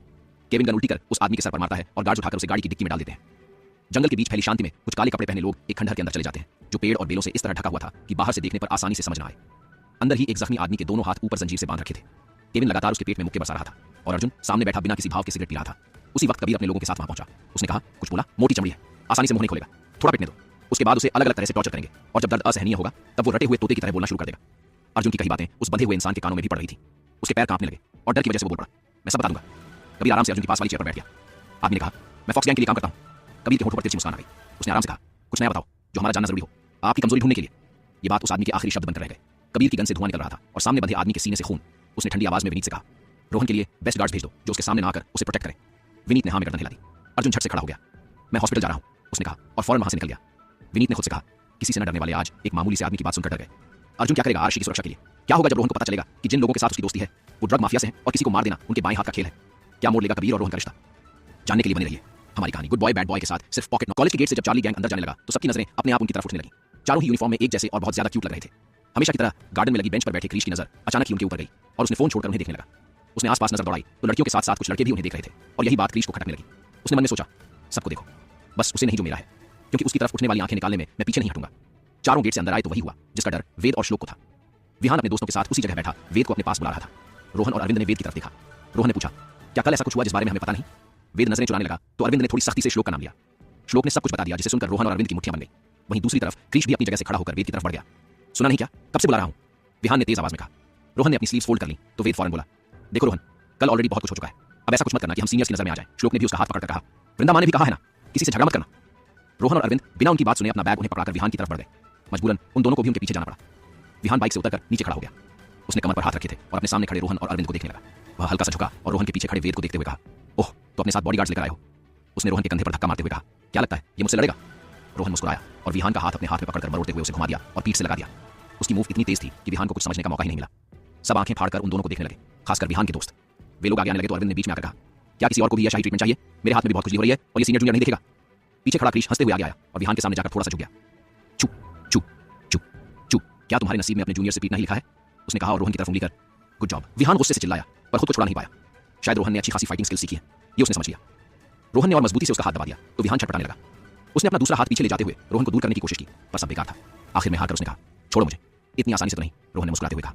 विहान ने अपने दोस्तों की तरफ देखा और कराते हुए कहा, तुम लोग क्या मेरा हाथ टूटने का इंतजार कर रहे हो? उसके दोस्त होश में आए पर बीच में क्रीश को देखकर आगे आने के लिए हिचकिचाने लगे। क्रीश कमर पर हाथ रखकर उनकी तरफ मुड़ा। उसने भौहें उचकाते हुए कहा, क्या उन लोगों ने जल्दी से नामे गर्दन हिला दी? विहान ने सबकी तरफ गुस्से में देखा। धीमे से उसने रोहन से कहा, क्या चाहते हो? यहाँ पर कुछ भी करना, लेकिन गलती से भी मेरे दोस्तों के आसपास मत आना, क्योंकि मेरा दिमाग थोड़ा सरक चुका है। कब तुम्हारा हाथ टूट जाए बता नहीं सकता। रोहन ने हल्की आवाज में कहा जो सिर्फ वहां पास खड़े लोगों को सुनाई दी। उसने आगे कहा, चलो कल की हरकत के लिए वेद को सॉरी बोलो। ठीक है, पहले मेरा हाथ छोड़ो, उसने कहा तो रोहन ने झटके से उसका हाथ छोड़ दिया। विहान 2 कदम लड़खड़ाकर सीधा खड़ा हो गया। उसने अपने हाथ की तरफ देखा जो लाल हो चुका था और उसे दूसरे हाथ से मजबूती से पकड़ लिया। मुझे लगा जितना तुम्हारी बातों में दम है उतना बॉडी में भी होगा, लेकिन अफसोस, कहकर रोहन हल्के से हंस पड़ा। विहान की आंखों में गुस्सा था, लेकिन ये दिखाने का अभी सही वक्त नहीं सोचकर उसने धीरे से कहा, सॉरी हन्ना। अपने कान के पीछे हाथ लगाकर क्रीश ने कहा जैसे उसने कुछ सुना ही नहीं हो। विहान ने उसे घूरा और जोर से चिल्लाया, सॉरी, मैंने सुना था कि तुम्हें बास्केटबॉल मैच खेलना था। अरविंद ने आगे आकर कहा, कॉलेज के बाद कोर्ट में मिलना, तुम्हारी ये ख्वाहिश भी पूरी कर देंगे ऑप्स, लेकिन तुम्हारा हाथ, कोई बात नहीं, जब ठीक हो जाए बता देना, हम तो हमेशा तैयार रहते हैं। रोहन ने वेद के हाथ से अपना बैग लिया और उसका हाथ पकड़कर आगे बढ़ा। उनके पीछे श्लोक और अरविंद भी चल दिए। क्रीश भी हंसते हुए अपने दोस्तों के साथ चला गया। विहान ने अपने दोस्तों की तरफ गुस्से से देखा और सीधा गाड़ी की तरफ बढ़ा, लेकिन उसके चेहरे पर बहुत खतरनाक भाव थे। आज की हरकत का जवाब वह समय आने पर रोहन को जरूर देगा। एक बिल्डिंग की गैलरी में खड़ा लड़का इतनी देर से नीचे ही देख रहा था। पार्किंग से सभी चले गए थे, लेकिन उसकी नजरें बिना किसी भाव के वहीं टिकी हुई थी। काले रंग की जीन्स पर सफेद रंग की टी-शर्ट और उस पर पहनी हुई हुडी से उसने सिर कवर कर रखा था। उसने अपनी पलकों को एक बार झपकाया और पीछे मुड़कर रेलिंग से पीठ लगाए खड़ा हो गया। उसके मुड़ते ही उसने देखा एक लड़की चलते हुए उसके सामने आकर खड़ी हो गई। उसने मुस्कुराते हुए कहा, यहाँ क्या कर रहे हो सैम? सब लोग कैंटीन में तुम्हारा इंतजार कर रहे हैं। समीर बिना किसी भाव के आगे बढ़ा तो लड़की भी गर्दन हिलाकर उसके पीछे चलने लगी। एक ऊंची ऑफिस बिल्डिंग के टॉप फ्लोर पर खड़ा लड़का अपने हाथ में फोन पकड़े हुए था। उसका चेहरा सामने लगी कांच की तरफ था। उसने पीछे मुड़कर अफसोस के साथ कहा, यह लड़का, यह कबीर था जिसके हाथ में पकड़े फोन में रोहन की कुछ देर पहले कॉलेज में हुए झगड़े की वीडियो चल रही थी। कबीर ने वीडियो भेजने वाले को कॉल किया और कहा, एक पल के लिए भी रोहन से अपनी नजरें मत हटाना और उस लड़के पर नजर रखो। रोहन पर एक खरोच भी आई तो तुम्हें जिंदा दफना दूंगा। सामने वाले की बात सुने बिना उसने कॉल काट दी। वह अपनी चेयर की तरफ बढ़ा और फोन को टेबल पर रखकर लैपटॉप खोलकर काम करने लगा। उसी वक्त उसके केबिन का दरवाजा नॉक हुआ। कम इन, उसने बिना ध्यान दिए सर्द आवाज में कहा। एक लड़की अपनी हील्स की आवाज करते हुए बिल्कुल उसके पास जाकर खड़ी हो गई। उसने जरूरत से ज्यादा छोटे कपड़े पहने थे और चेहरे पर बहुत सारा मेकअप किया हुआ था। होठों पर मुस्कान लिए उसने हाथ में पकड़ी कॉफी टेबल पर रखी और बहुत सेडक्टिव वॉइस में कहा, सर आपकी कॉफी। कबीर ने बिना उसकी तरफ ध्यान दिए ही कॉफी उठाकर होठों से लगा ली, पर अगले ही पल उसने उसे झटके से नीचे रखा और सर्द आवाज में कहा, मिस काव्या, क्या आप कॉफी बनाना भूल गई? चलो इसी बहाने से आपने मेरी तरफ देखा तो सही, इसलिए जानबूझकर मैंने ज्यादा शुगर ऐड की। अपने मन में सोचते हुए उसने परेशान होने का नाटक करते हुए कहा, क्या हुआ सर? अगर ये अच्छी नहीं है तो मैं दूसरी बना देती हूँ। No need. उसने दोबारा से अपना ध्यान लैपटॉप में कर कहा, विनीत को मेरे केबिन में भेज दो। काव्या का चेहरा उतर गया और अपने हील्स घसीटते हुए वह कॉफी का कप उठाकर वापस चली गई। उधर सुबह सुबह तैयार होकर अर्जुन कहीं जा रहा था, तभी विनीत ने उसे टोका, इतनी सुबह कहाँ जा रहे हो? हॉस्पिटल, अपने दिल की बीमारी का चेकअप करवाने। विनीत अपनी बात पूरी करते हुए हंस दिया।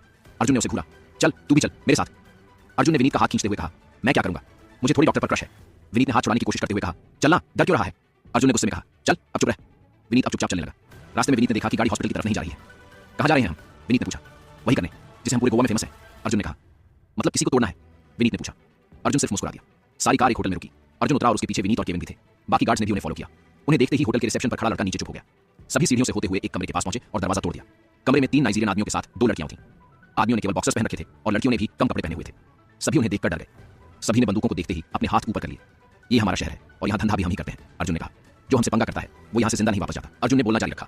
विनीत को हंसी आ गई। सभी विदेशी उसे ऐसे देख रहे थे जैसे उन्हें कुछ समझ नहीं आया हो। विनीत ने अर्जुन की बात इंग्लिश में ट्रांसलेट करके समझाई। सब डर के मारे कांपने लगे और अपने बेड के नीचे से एक बड़ा बैग निकाला। केविन ने बैग खोलकर देखा तो उसके अंदर कम से कम 10 किलो पाउडर मिला।